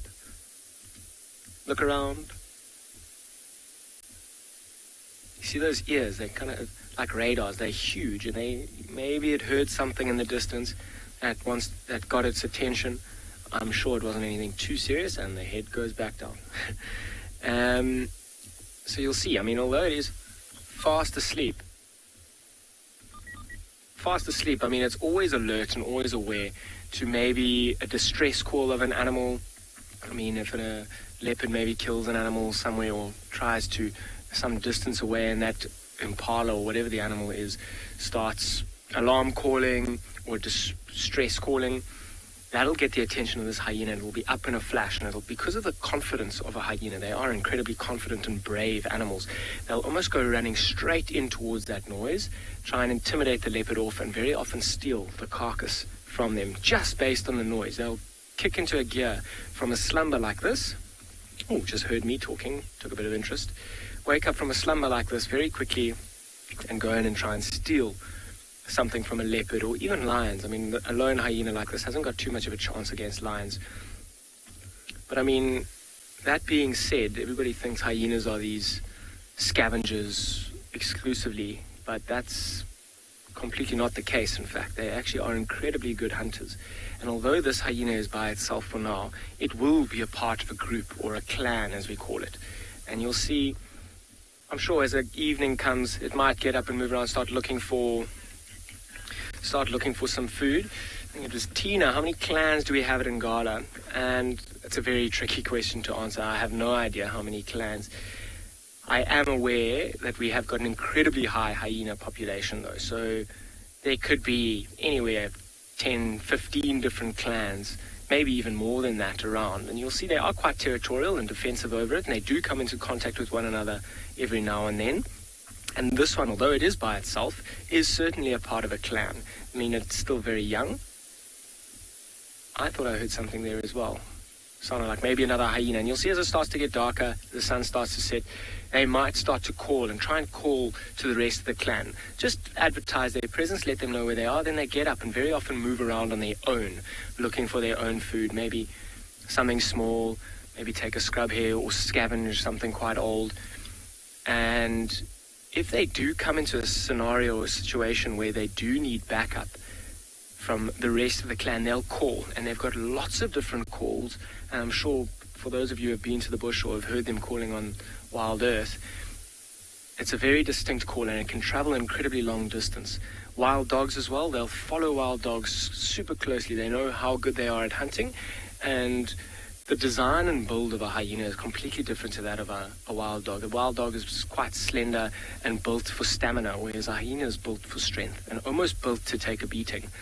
They can take an absolute beating, and they will just take it on the chin, if it's even at the cost of a few bites for a small little meal. I mean, look at the size of those ears as well. Every now and then popping its head up, listening to see what's around. They're quite cute things though. I mean, this one looks like it's got a bit of a mohawk on the top of its head, and it's quite fluffy. It also has to do with its age. So the younger ones, remember I was telling you how dark the legs are, and they start off black. They are incredibly fluffy when they're born as well. They've got all this fluff all over and this excess fluff on top of its head. And as this hyena will get older and older, and that fluff on its head will start to disappear, and even over its body it will start to develop these scars. Remember I was talking about it taking a hit or a bite from a wild dog or another hyena, or even a swat from a lion. Leopards will very, very rarely get into a conflict with a hyena. It's not worth the risk of an injury. An injury out here often can mean death, particularly for a solitary animal like a leopard. If it does take a potentially fatal bite to a leg, and a limp to a leopard is almost certain death, depending on the severity of it, of course. But they're quite cute, and I mean, sure, I lost my train of thought there. It's very tricky to tell the sex of this hyena, particularly while it's lying down. Even when they're walking around, to try and sex a hyena can be very tricky. Some of the things to look out for is actually behavior and interaction with other hyenas. So, and the size of them is a really good one to indicate. Females are quite a lot bigger than the males, and you'll see the males are right at the bottom of the hierarchy within a hyena, or within the clan. The males will be right at the bottom of the hierarchy, and you'll see that around a carcass or even moving around. The females will kind of bully and push the males away, and if the males are not submissive enough to maybe a female's cub, they may be so aggressive in the way that they kill one of their own clan members. I mean, a female hyena has got a higher rank than any of the males from the moment she is born. I mean, it's even been recorded if a male and a female hyena are born together, a brother and a sister, the female, that was just some thunder that I heard, the female will actually even completely bully her twin brother, sometimes to the fact that she bullies him right off of the teat and will actually end up killing him. Sure, I mean, it's that time of the day when it's a good time to stop and listen. And you see this hyena, even since we've got here, starting to put its head up every now and then more frequently, because the other animals might be starting to call, or the rest of the clan members might be starting to call for it as they start to wake up for the evening. I'm going to keep going though, see what else we can find before it gets completely dark. I'm going to send you over to Pinda. It seems like the cheetah might have found something quite interesting.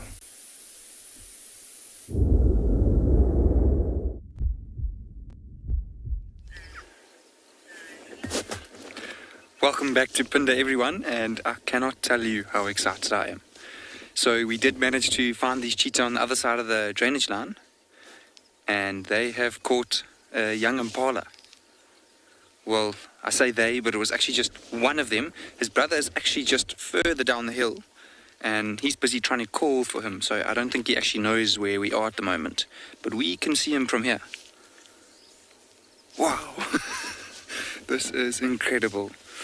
And it's a beautiful part of being out here in the bush, is just being able to experience what has happened here and what will happen here for hopefully a long, long time. And it is raw, and it is sometimes a little bit sad, but we are really lucky to be able to see this kind of thing, and I'm very glad that you all are here with me live, watching this happen right now. So look how much he's panting. So I mentioned earlier how they would prefer to run as little as possible, and you can see why. Because they run so fast, they use a lot of energy to try and catch prey whenever they do. And you can see he's actually busy trying to catch his breath. And with his brother being quite a distance away, he has to be the one to make sure that he keeps vigilant and looks up every now and then, because obviously a dead animal is a prize for any other bigger predator that might be in the area.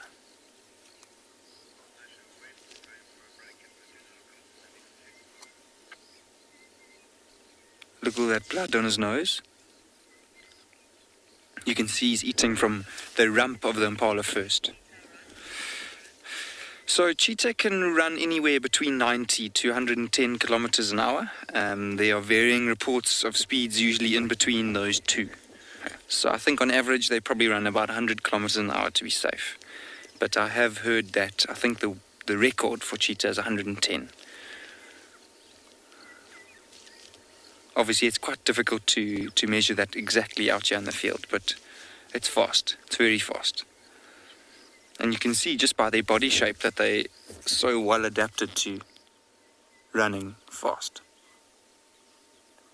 Sure. They've got very small jaws and teeth compared to the other bigger predators. And they're a lot less muscular. So you can see there's basically only muscle bunched up on his chest and on his back legs. See, they've got quite a big muscle there. The equivalent of our thigh, and then on their shoulders. And that's just to try and propel them forward when they're chasing something.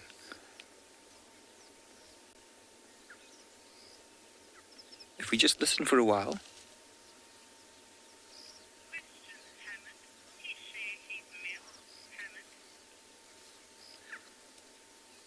I don't know if you can all hear that. It's quite a high-pitched call. That's his brother. And Hammond has just asked if he'll share his meal. So he will share his meal if his brother arrives in time. It looks like he's eating it very, very quickly. So I mentioned coalitions. Coalitions will live together for their whole lives, and they'll hunt together. And they'll help each other hunt, and when they do catch something, they will share it. So if he would actually just reply to his brother, because he's lying down, there's a little bit of a thicket in between him and his brother. So I think his brother suspects that he's caught something. Oh, there we go, he's sitting up. Maybe his brother will see him. He has been sitting up earlier, though. I think he probably just needs to call back. Maybe he just wants to get the prize meat for himself first.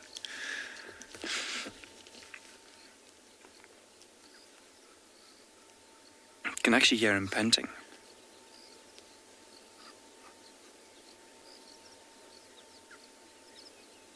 And his brother's carrying on calling down there at the bottom of the hill.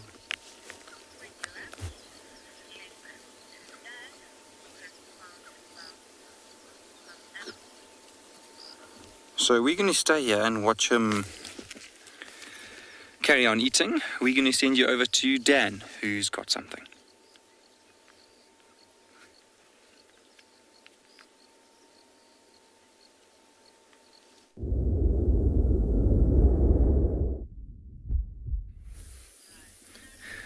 Welcome back, everybody. Now, I know I just left this hyena, and I might have driven 100 meters, and on a day after lots of rain with no off-roading, how's this for a surprise? So I haven't got close enough to really have a look at what pride this is, but have a look at them lying right in the road. You literally couldn't ask for anything better, particularly on a day when there's no off-roading. We've been looking for tracks of lions, there've been none. They've been on top of the the rain would have washed them all away from last night. I mean, there's a very good chance that these have actually come in from the Kruger side. And how's this for timing as well? You see a few of them are getting up. Looks like a lioness at the back is moving away. Just want to try and see. Oh, there she goes back down. It looks like there are quite a lot of young males. So I'm going to get a little bit closer just to see if I can maybe spot any of these lions or recognize any of them. But on a day where there's no off-roading, it's quite amazing. Sometimes this place can just produce. And they look like they've got full bellies. I'm sure that's exactly why this that hyena was in this area. I'm sure these lions maybe finished off a carcass at some point. With so many lions, this...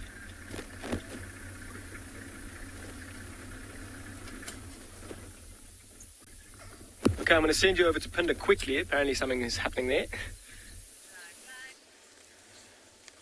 Welcome back, everyone. And I mentioned earlier his brother was close by. And you can see they are sharing their meal. Even if it's not that friendly. When his brother arrived first, there was quite a little bit of growling and there was a bit of a tug of war. You'll notice that they've moved a little bit. This is incredibly special. This is not something I've seen ever, actually. It's really, really incredible to be able to see two kind of have a little bit of interaction over a carcass.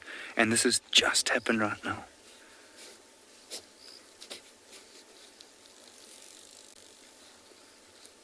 Just listen to all the sounds. You can also hear the impala in the background still making alarm calls.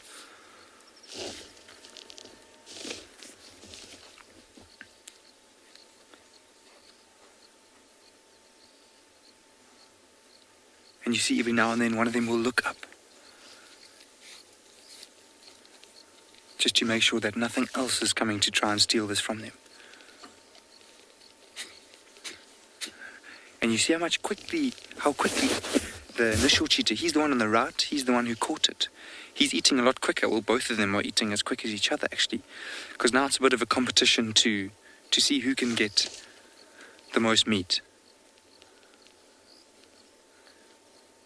It seems like they do share, but obviously to a certain extent.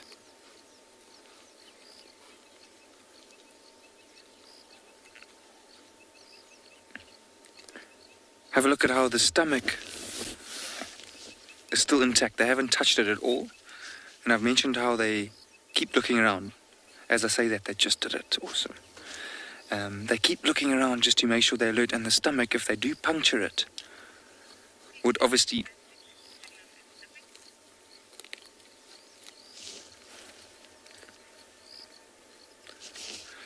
So we're going to sit here and just enjoy the sighting for as long as we can, but for now we're going to send you off to another location. Okay, no, never mind. We're going to stay with you. Sorry about that. There we go. It looks like they've both got to the same...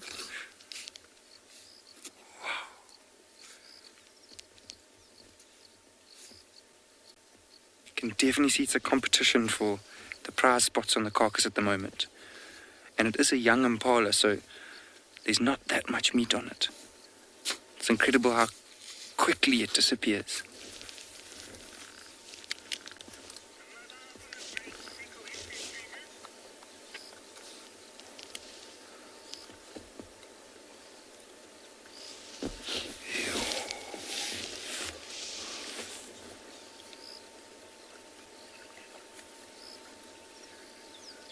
This is incredible.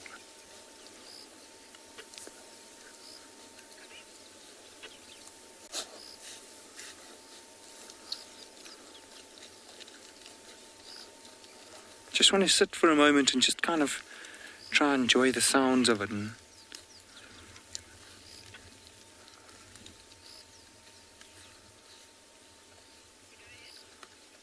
there's barely anything left already.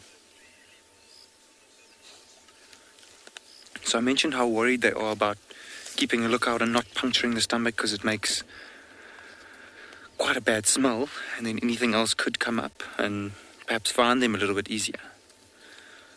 And that's also a reason why they eat so quickly.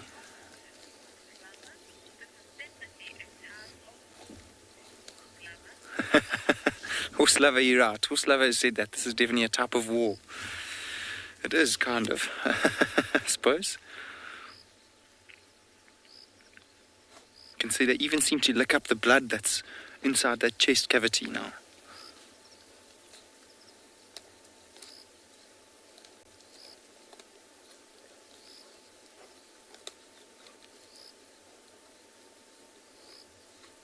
And I was mentioning how quickly they eat, so what cheetah usually do is when they catch something, they eat it as quickly as possible.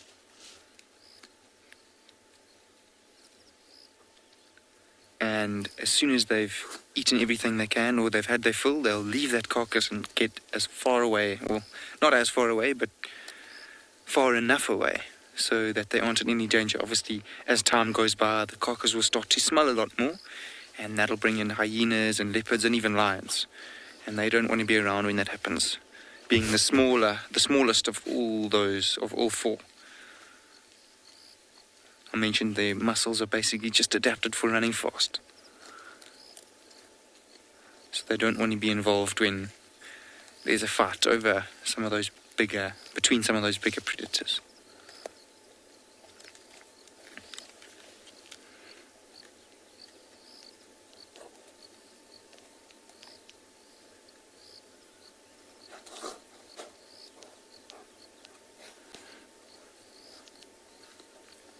A very reluctant type of sharing going on here.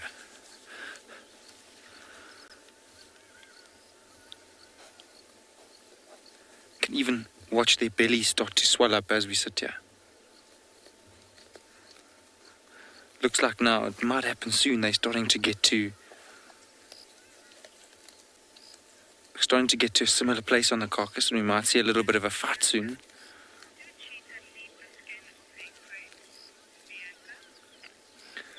Bianca, cheetah eat the skin. So as you can see here, they've eaten quite a lot of the skin off this carcass. Basically just leave the intestines. They have their molar teeth are very well adapted to cutting. So you'll notice that often they'll move their heads off to the side and chew with the side of their mouth, like the cheetah on the right is doing now. So those cutting teeth will then slice off meat and slice through the skin.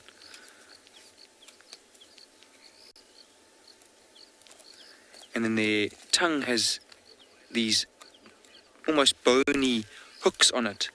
So when they are grooming themselves and licking off carcasses, they can get little pieces of meat and pull it into their mouths quite easily.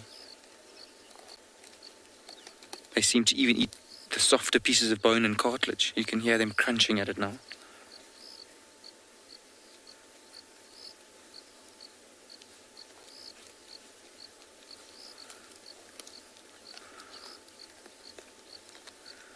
So with that question about the skin, they do seem to prefer eating the meat, but they are not averse to eating the skin as well.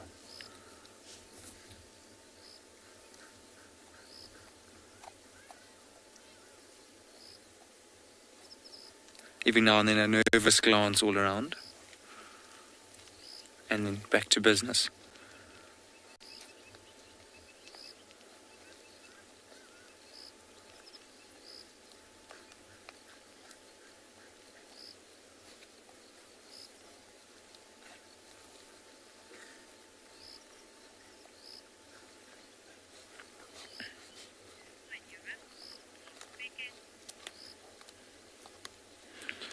So we're going to carry on sitting here and see what they get up to when they are done eating this carcass.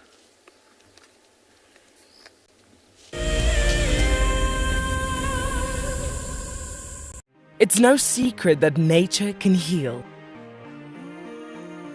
Some of our Wild Earth viewers are finding solace in the outdoors close to their homes during lockdown. This is how I keep myself busy during lockdown. Beautiful little jumping spot. I love walking in the open spaces near my home. Provides a moment of peace in a crazy world. This is my fire escape with some of the birds I get to see. That's what it's like in New York City during lockdown. Being in nature helps me to cope with the challenges of life and helps me to be humble and grateful. It's magical watching everything turn into a winter wonderland as the snow softly falls. Been doing lots of walking, dog walking, outside at parks. This is my Ridgeback Drake. Our little slice of paradise is a provincial park called Hopewell Ross.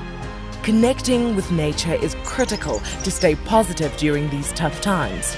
Wild Earth encourages you all to find time to escape to nature. My name is Ross and I'm a field guide at and beyond Pinda Private Game Reserve. I love getting questions from guests on Wild Earth because I love sharing and learning information about nature with new people, and it also makes me feel like you're all joining me in real life. If you want to ask a question on Wild Earth, then you need to register on our website. Once registered, go to our live safari page and submit your question below our live feed. Guys, just watch what's happening. See, watch the elephants, watch the lions. See, the first ones to run are the cubs. Can you see them? They are right here. I'm not sure how scared you were, but I was quite nervous. Absolutely incredible. Expect the unexpected here on Wild Earth daily. My favorite animal is a leopard, purely because I just think they are just the epitome of feline grace and power, and the way they can move about in any environment and remain hidden until they want to be seen, I just find incredibly intoxicating, and they're amazingly beautiful.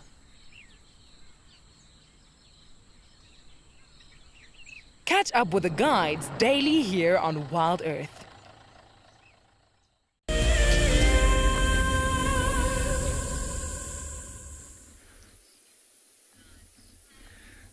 Welcome back, everybody. Now, as I was saying earlier,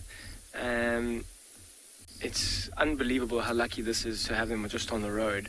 I mean, we've had quite a lot of rain, particularly in the past few months, so even at 15 or 20 mils that we got this morning, the saturation of the soil is so high that we can't off-road. So to find 14, I've counted 14 of them lying right in the road like this, is quite amazing. You can see they've got very full bellies.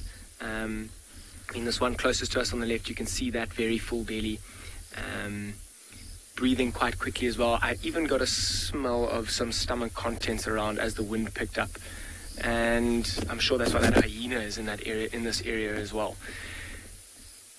Which pride this is, I'm not 100% certain. So with the last time I saw, so my options are either the Birmingham Breakaway Pride or the Squirrel Pride. Now, the last time I saw either of those prides, the breakaways had 7 young males, and they have a very distinctive female who's missing her tail, essentially. I haven't seen that lioness here. They're also a little bit pale in color, some of the lionesses, which I don't see here. The last time I saw the Squirrel Pride, there were 6 young males, but they were a little bit younger than those ones. And I've counted 6 young males here, but they seem to be a bit older. So this looks like a lioness that's walking a bit closer to us. That other lion just to the left of her, you can see his mane starting to grow. He's probably around 3.5 years old. And it's quite a formidable force, this pride. You can see them lying there. The white bellies kind of stick out. I'm trying to look for distinctive features to try and go back and try and ID this pride a little bit more accurately. So I'm just going to flick into the infrared. Oh, look at that. It sounded like a roar, in fact, that got their attention. They have got incredibly full bellies, so I'd be surprised if they move too far. They're not on the hunt. They ate, could have even been a few hours ago. Oh, it looks like they are moving. Hopefully they'll stick to the road and maybe find a better spot. I mean, maybe the reason that they are moving or thinking of moving, have a look at that actually, that there's a young male on the far side. It looks like he's actually mounting one of his sisters. Is that a young male? It's getting a bit dark. It is a young male, and you see that kind of behavior suggests to me that they are around 3.5 years old, from his size, his mane, that kind of mating behavior, trying to assert his dominance. You'll see the dominant males in this pride. If it is the Scorer pride, I'm not sure who the dominant males are. They come in from the Kruger side. We don't see them all too often. If it is the Birmingham breakaway pride, the Ross males are the males that are in charge. And if that young male starts to behave like that around his sisters and aunts and his mother, they will start to chase those young males away. It's also a sign when the females start to chase their young away, and that's when these young males will become nomadic. And because I've counted 6 of them, that's quite a formidable coalition of lions. And if they get up and they leave this pride, they'll spend the next few years being nomadic and fending for themselves. If all 6 of them manage to make it to around 6 years old and eat quite well and get big and strong, they will take over lots of prides. So, Victor, if I heard that correctly, you say they look just like the Birminghams. They're definitely not the Birmingham pride that we know. I mean, they've been scattered all over the place. They don't have young males that are this age. Just as impressive. Sorry, Victor, my mistake. I completely agree.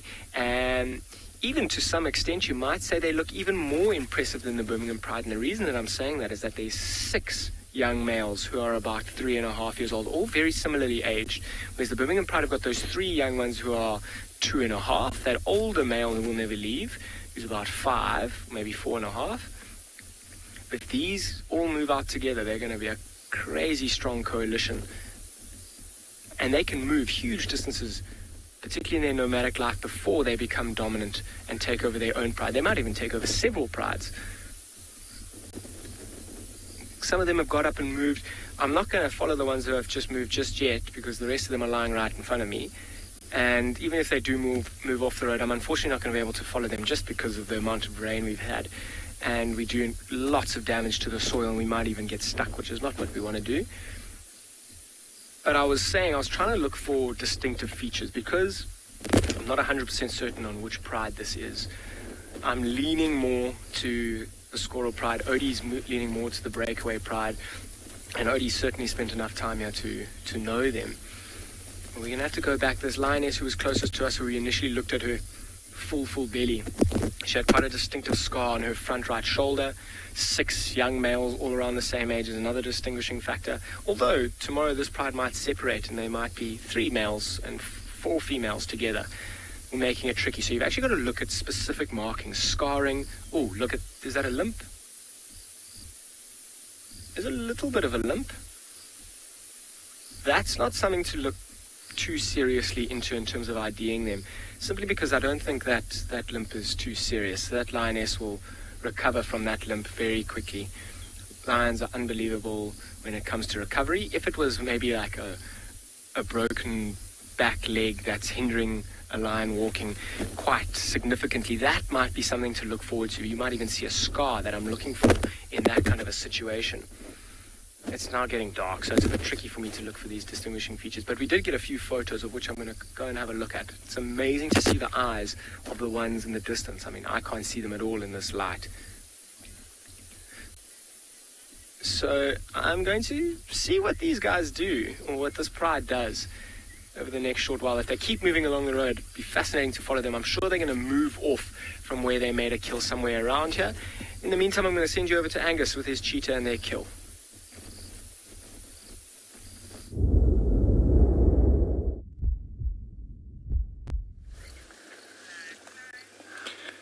Welcome back. We are live at and beyond Pinda, and you can see that the mood here has really changed quite a lot since we were last with you. The carcass is almost finished, and they seem to have relaxed quite a lot. You see there's a lot less tension now. They both have a particular place on the carcass they're feeding from.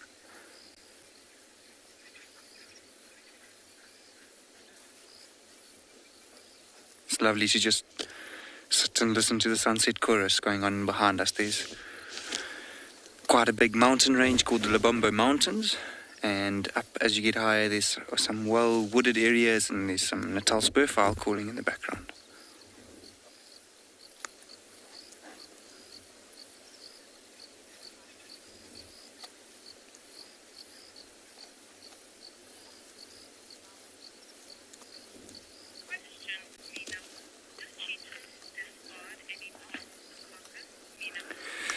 Mina Moo has asked if they discard any part of the carcass. I'm not sure exactly what you mean by discard. They don't move anything away. Sometimes they'll go and move the carcass to under a shady patch and eat it there. But in terms of they do, I mentioned earlier, they don't eat the stomach and the intestines because they would then produce quite a strong smell. And they wouldn't want that smell to attract any unwanted attention from other bigger predators. You can see the one on the left has started to feed on the neck, which is, they seem to feed on the upper body last. Notice they started on the rump area.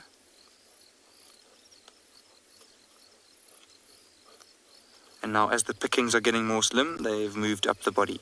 The cheetah on the right, who actually caught this impala, seems to just be chewing on a bone at the moment. So really not much left of this young impala.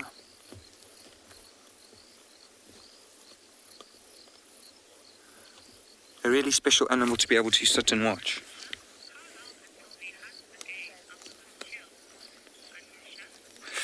Anusha has asked how long will it take them to hunt again now that they've made a kill. So, judging on this kill on its own, it's not a very big kill, and they're not extremely full at the moment. So it is even likely that they would try hunt tomorrow afternoon if they get a good chance to. And it does depend, though, from time to time what they kill. But for this particular occasion, I think they'll be trying to hunt at least by, not tomorrow, but perhaps the next day. So it's Friday today, maybe Sunday morning, they'll be looking to hunt actively again. But if they do get an opportunity at some point later tomorrow, I think they'll definitely try and take it. In terms of if an animal gets a little bit too close and it hasn't seen them, it's very possible that they will try and hunt it. So, for example, if they had caught an adult impala, it would definitely fill them up for a bit longer, and they would probably be a bit more lazy and nonchalant about hunting for a little while longer. But it is something that's incredible out here in the bushes. I keep saying this as well. Anything is possible. The rules can always be broken.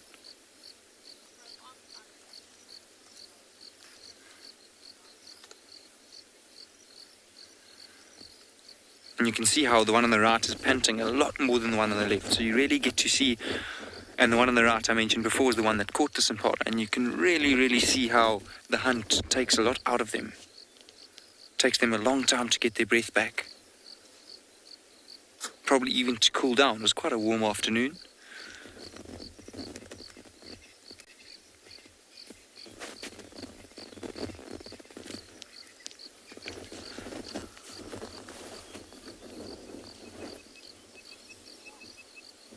See, there's a slight film around the stomach that it's actually very delicately trying to pull off now. It's amazing that it's able to pull it off so, wow, so easily without damaging the stomach at all. You can really see I mentioned that those bony hooks on the tongue actually used to lift up that film and pull it away from the stomach.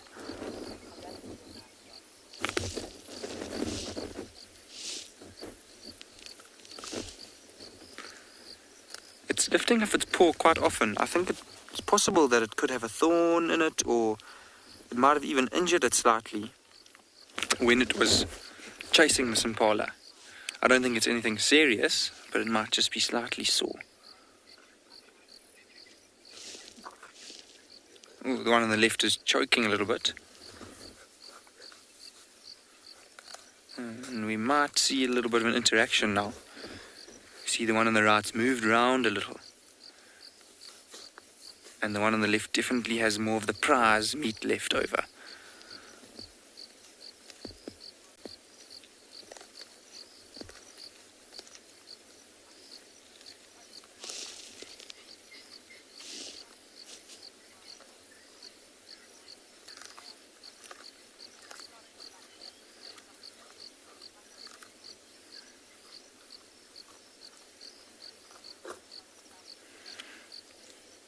Perfect way to end the day. Really incredible.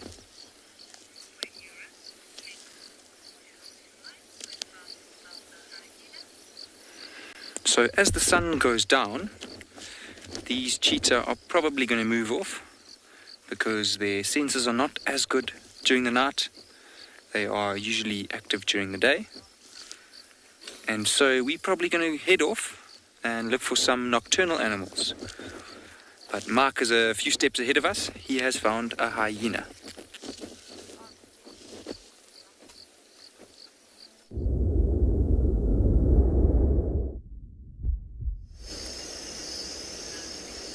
So we've already found a nocturnal animal, whereas the cheetahs will be moving away from their kill now in order to avoid attracting the large predators and getting into a fight. This hyena will be actively looking for something just like that. And in fact, this hyena approached Impala Plains, where we are right now, in response to impalas making a little bit of alarm calling. There was a much younger hyena that was moving up the western edge of this clearing, and so it's come to investigate, and it was running up and down trying to chase this herd of impala, which is just ahead of us here. As you can see them just on the edge of the light there, you can just see an impala, and there's a whole lot of them. There's probably 30 or 40 impalas in front of us, as well as a whole lot more impalas behind them and behind us as well. So the hyena just investigated to see if there was any weak individuals. There weren't any. So now it's just sitting and waiting and listening. And we're doing the same. We're hoping that maybe Lagatha, that lioness, will come out into this open plain and disturb some of these impalas. There'll be alarm calling and we'll know where she is. Or, if we're really lucky, she won't disturb the impalas until she pounces. And that would be quite special. Of course, it's very dark for us right now. We're trying not to shine our lights around. So we don't want to disturb the impalas and blind them accidentally, and we also don't want to give away the position of this hyena in case it tries to do something. Just going to wait here patiently. Edwards, it's true, we do see the hyenas regularly, but they seem to be quite elusive whenever the camera comes out.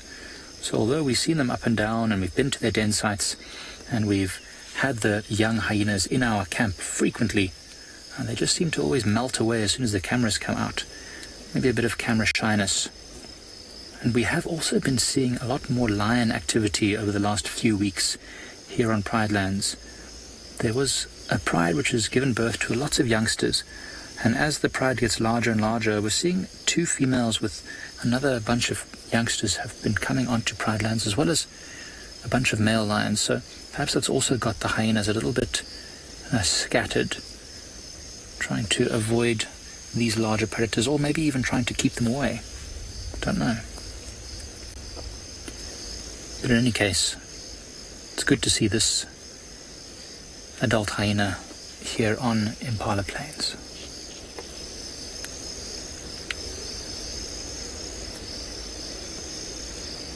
So I could hear another hyena far in the distance. Probably a member of the same clan somewhere in the southern part of Pride Lands. We're right on the northern part right now. Well, speaking of lions of Pride Lands, sounds like Dan's got some lions of his own. Let's send you over there to find out what's going on.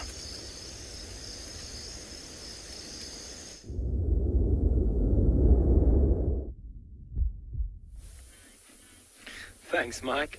I'm still here, and I'm going to spend a little bit more time. It looks like there's quite a big storm that's on the way here. We don't want the equipment to be completely damaged. But this lioness in particular, she's got my attention and maybe made me a bit more confused with trying to ID this pride. There's a puddle there, I'm sure, that she's gone down to have a drink, just from her body language and with such a full belly. I mean, this is what I was talking about earlier, is these animals don't at the moment have to go towards these big watering holes to get water. There is water everywhere. But she is huge, actually. When she was sitting next to the vehicle, she's got an incredibly big, strong neck. She got one scar on her back right leg. It might be superficial for now, but she's incredibly big. And from my previous experiences, the Birmingham genes are quite significantly bigger than that of the squirrel pride. So maybe this is the Birmingham breakaway. There was also an older lioness who got up at one point, and I mean, she could be anywhere close to 15 years old. She was so old. She does have a full belly, so she did get some food today to keep her going for the next short while. The Birmingham Breakaways did have a really old lioness who I hadn't seen for a long time, who I actually thought had died, but maybe suggesting that it's the Birmingham Breakaway Pride. We also in the eastern part of the reserve where we're not used to seeing the Birmingham Pride, although I've been told they've been seen here recently. I mean the Birmingham Breakaway Pride, sorry, forgive me. So this IDing is quite interesting, and it's one of my favorite things. I mean, lion is certainly my favorite animal out here. I mean, they are fascinating with their family dynamics and how the Birmingham Breakaway Pride, if this is them, arrives here in the east. What are they doing here, firstly? I mean, the territory that people understand, or where we understand, is in the way in the west of the property, and they kind of snuggled themselves, as my understanding is, almost in the edge of the Birmingham Pride and the edge of the Scorer Pride territory. So what is the Breakaway Pride doing here? Very, very interesting. It'll be fascinating to see what they do tomorrow or tonight.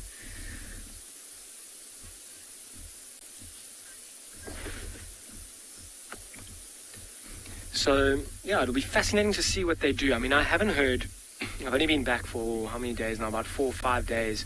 I haven't heard any lions calling in the evenings. If these lions called, we'd very likely be able to hear them from camp. It would be faint, but we'd be able to hear them. I mean, if the Squirrel Pride starts calling from even further east of here, it'd be super interesting to see what their response was. At one point, I thought I heard calling. I think it was just from the other members, maybe soft contact calling. What their response would be. 14 lions is a lot, particularly with 6 young males. I mean, even the Ross males on their own might think twice about coming into this pride if it's the Squirrel Pride to try and chase them out. If it's the Birmingham Breakaway Pride, they'll be the fathers of those young males, and they'll be incredibly proud to see 6 of them. That'll ensure that their gene pool continues. As I was talking about earlier, this coalition of 6 lions is pretty impressive, and very little will stop them. They will take over lots of prides of lions and father many cubs, which will be the succession of the Ross males. So it's interesting. We've taken a few little characteristics of this pride. I mean, this lioness being so big with a scar on her back right, the older lioness close to 14 or 15. But I'll get back to you guys tomorrow morning as to what my more educated guess, after a bit more research as to what pride this is, and maybe we'll try and look for them tomorrow. In the meantime, I'm going to start making my way back to avoid the rain and some lightning. I'm going to send you over to Steve at the dam cam.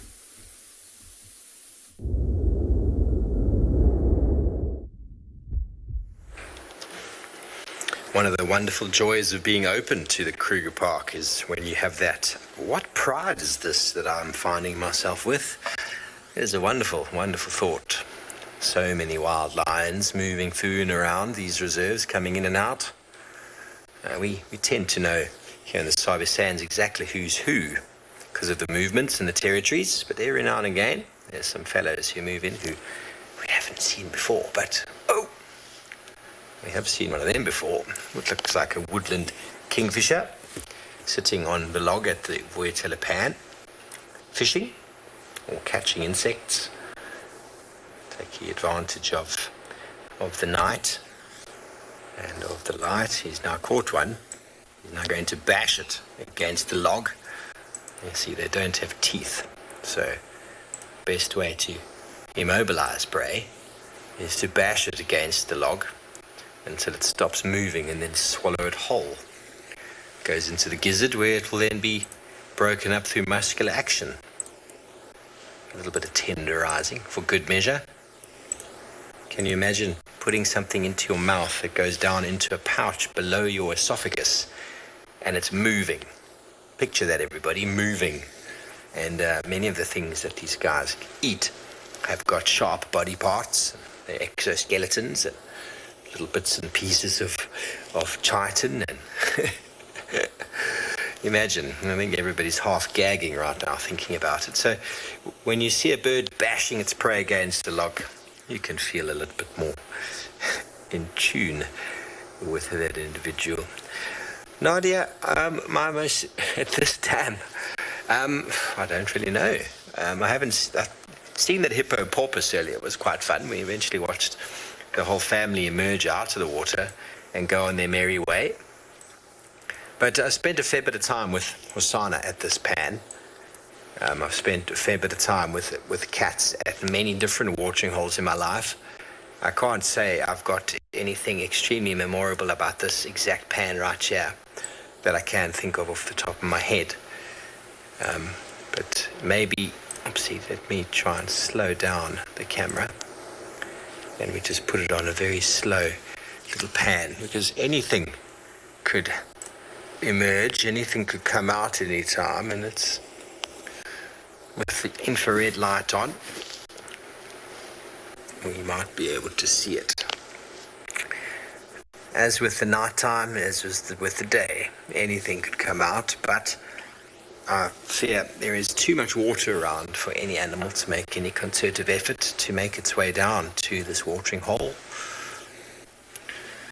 But you never know, those wildebeest took a chance, at their detriment, of course. But yes, if you remember 2 years ago, Hosanna spent quite a bit of time between this pan and the other pan. I actually tracked him on foot, sort of into the region the camera's looking now. We found him because of a Nyala barking, and we did a live segment for quite a few minutes with him on foot. So that's probably one of my most memorable moments on the property, let alone around this watering hole. Hosanna was about 2 years old, maybe 2.5 at the time. He was a beautiful little young male. He's just turned 5. Can you believe it? Can you believe it? I can't really believe it. Okay, so once this has done a full 180, we're going to send it back the other way. And it's quite nice and slow right now, so it's not so disjointed. You'll definitely be able to pick up on the eyes of an animal. But even impalas aren't showing themselves on the dam cam tonight, but that's okay, because Mike has got some for you.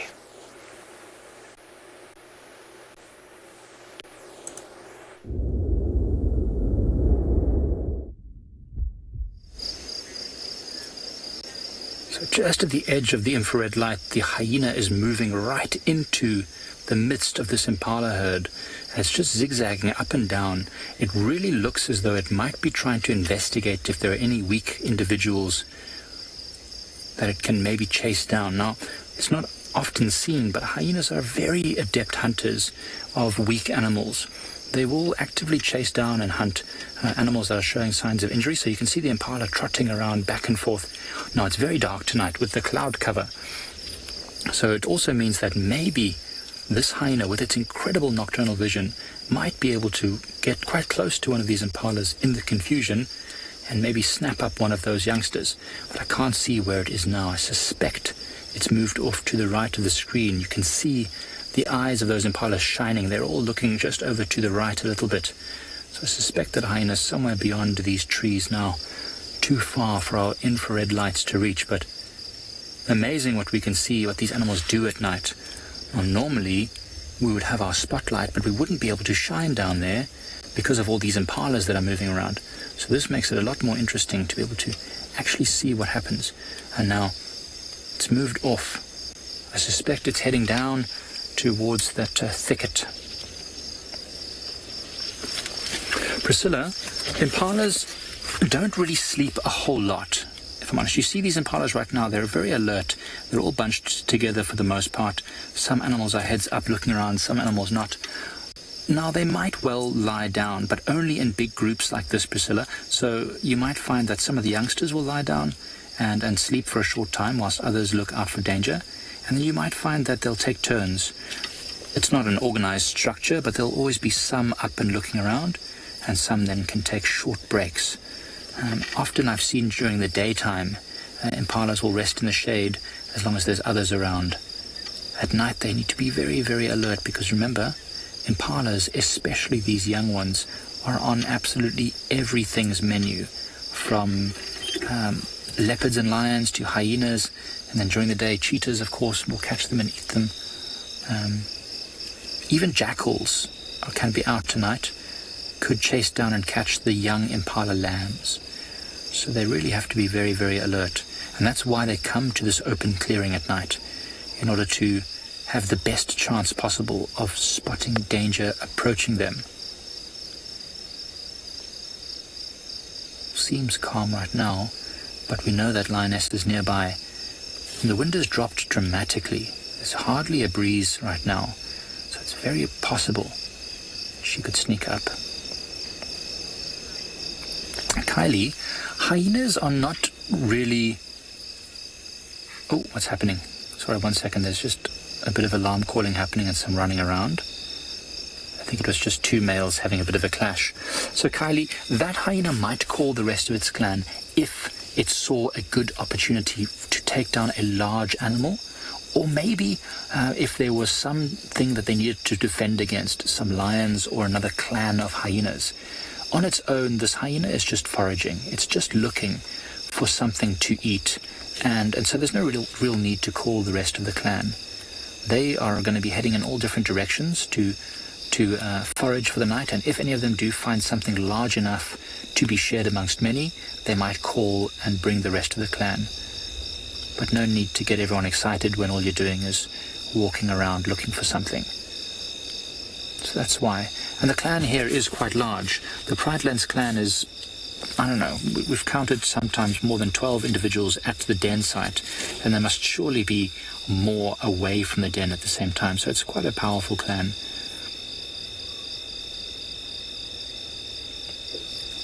If one of these hyenas managed to bring down an impala, let's say a large impala, then it might well call in order to bring the rest of the clan members, because remember, Lagatha the lioness, she's not so far. So that lioness is much too strong for one hyena to try and defend against. She could easily overpower that hyena and steal the carcass. So if that hyena caught something, it would want to call as quick as possible for reinforcements to defend that carcass against any marauders. Oh, it's mesmerizing just how many eyes are out there. And remember, from where we sit, it's completely pitch dark. We cannot see anything.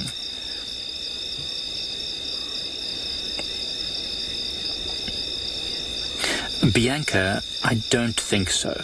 Now, an impala might defend itself. A male impala, for example, with those horns, might try and use its horns to defend itself, but only as a last resort. I think that hyena's coming in from the right-hand side again. You can see a lot of impalas moving in from that side, so it's almost like that hyena's herding them. Now, I don't think that, let's say, if one of these females or lambs got caught by a lion or a hyena, I don't think the other impalas are going to actively rush in to try and help.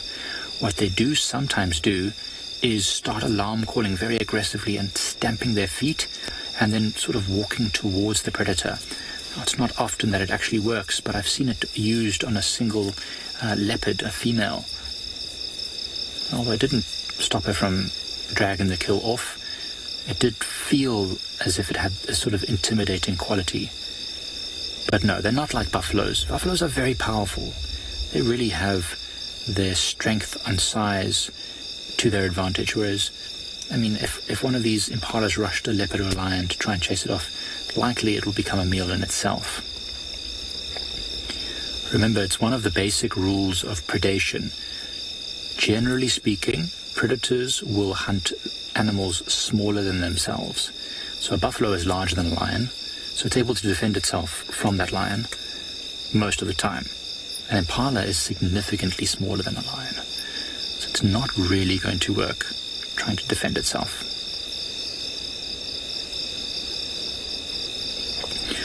Well, we're going to sit around here just for a little bit longer. In fact, no, what we're going to do is head off towards the area where we last saw Lagatha to see if she's still around, and hopefully find something interesting.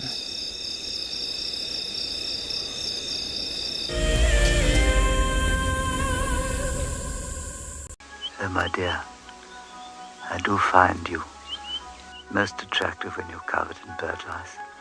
Oh, Charles, I love it when you peck at my head and clean the bird lice off me.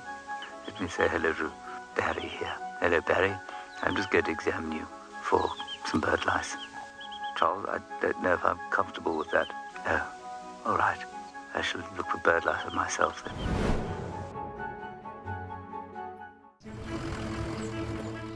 My name is Taylor McCurdy and I work for Eco Training. I love hearing from all of the viewers. However, I particularly enjoy those of you who have been watching for a few years. Your questions are just so advanced and they really get me thinking. If you'd like to ask a question on Wild Earth, you need to register on our website. Once you've done that, head to the live safari page and submit your questions below the live feed. The croc is still holding another one there. It's holding from the hindquarters. I would really want.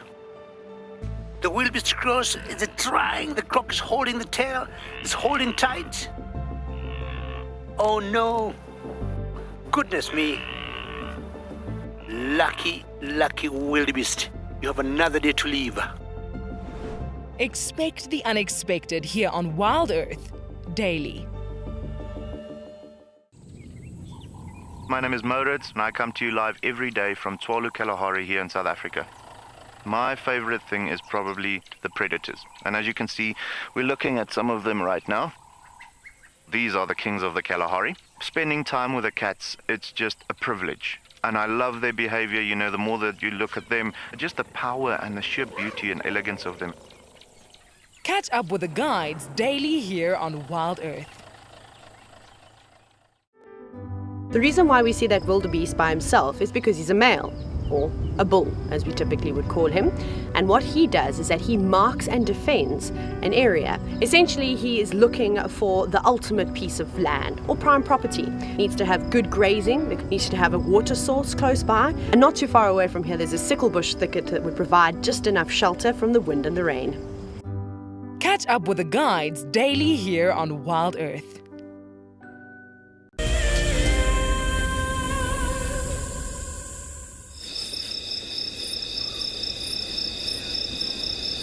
So we didn't move very far, to be honest. We stuck around because we thought, you know what, if she does come out into this clearing, these impalas will alert us to her presence.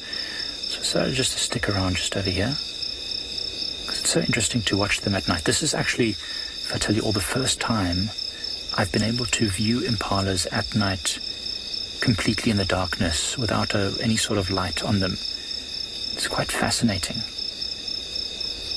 They stand very, very still most of the time. They're hardly feeding, most of them, because they're just so alert. You always see their eyes back and forth looking for danger. I mean, imagine being an impala, how terrifying it must be. Knowing that at this point right now, anything could be around you. Remember, as I said, it's completely pitch black around them. The only reason we can see them is because of the infrared light, but there's not a single star. There's nothing, there's no light from the sky. So it's pitch dark.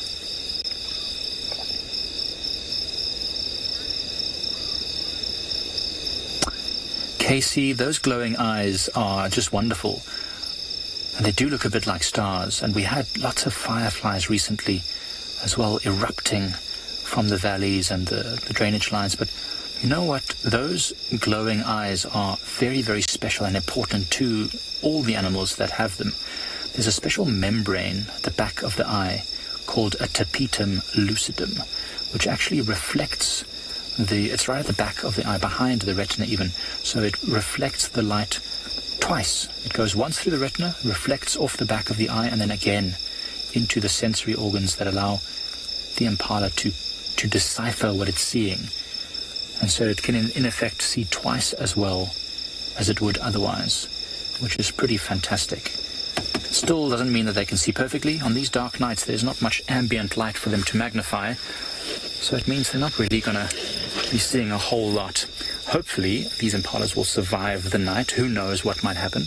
I kind of have my fingers crossed a little bit for Lagatha. I would love to see her tomorrow morning, looking fat and healthy and successfully having hunted something. But I mean, just glorious to be sitting here in Impala Plains for the first time with this incredible, darkness around us, being able to see these animals, considering it's so dark.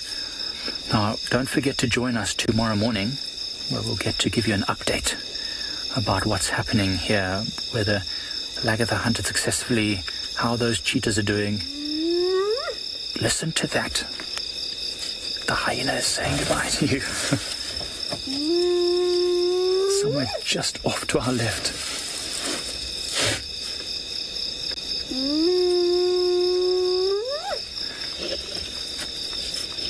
It's calling from very close to us, but it's so difficult to see it. Really amazing. Let's just listen to the sounds as this hyena bids you a good night. Thank you for joining us on this live safari. Join us tomorrow for more adventures live from the African bush.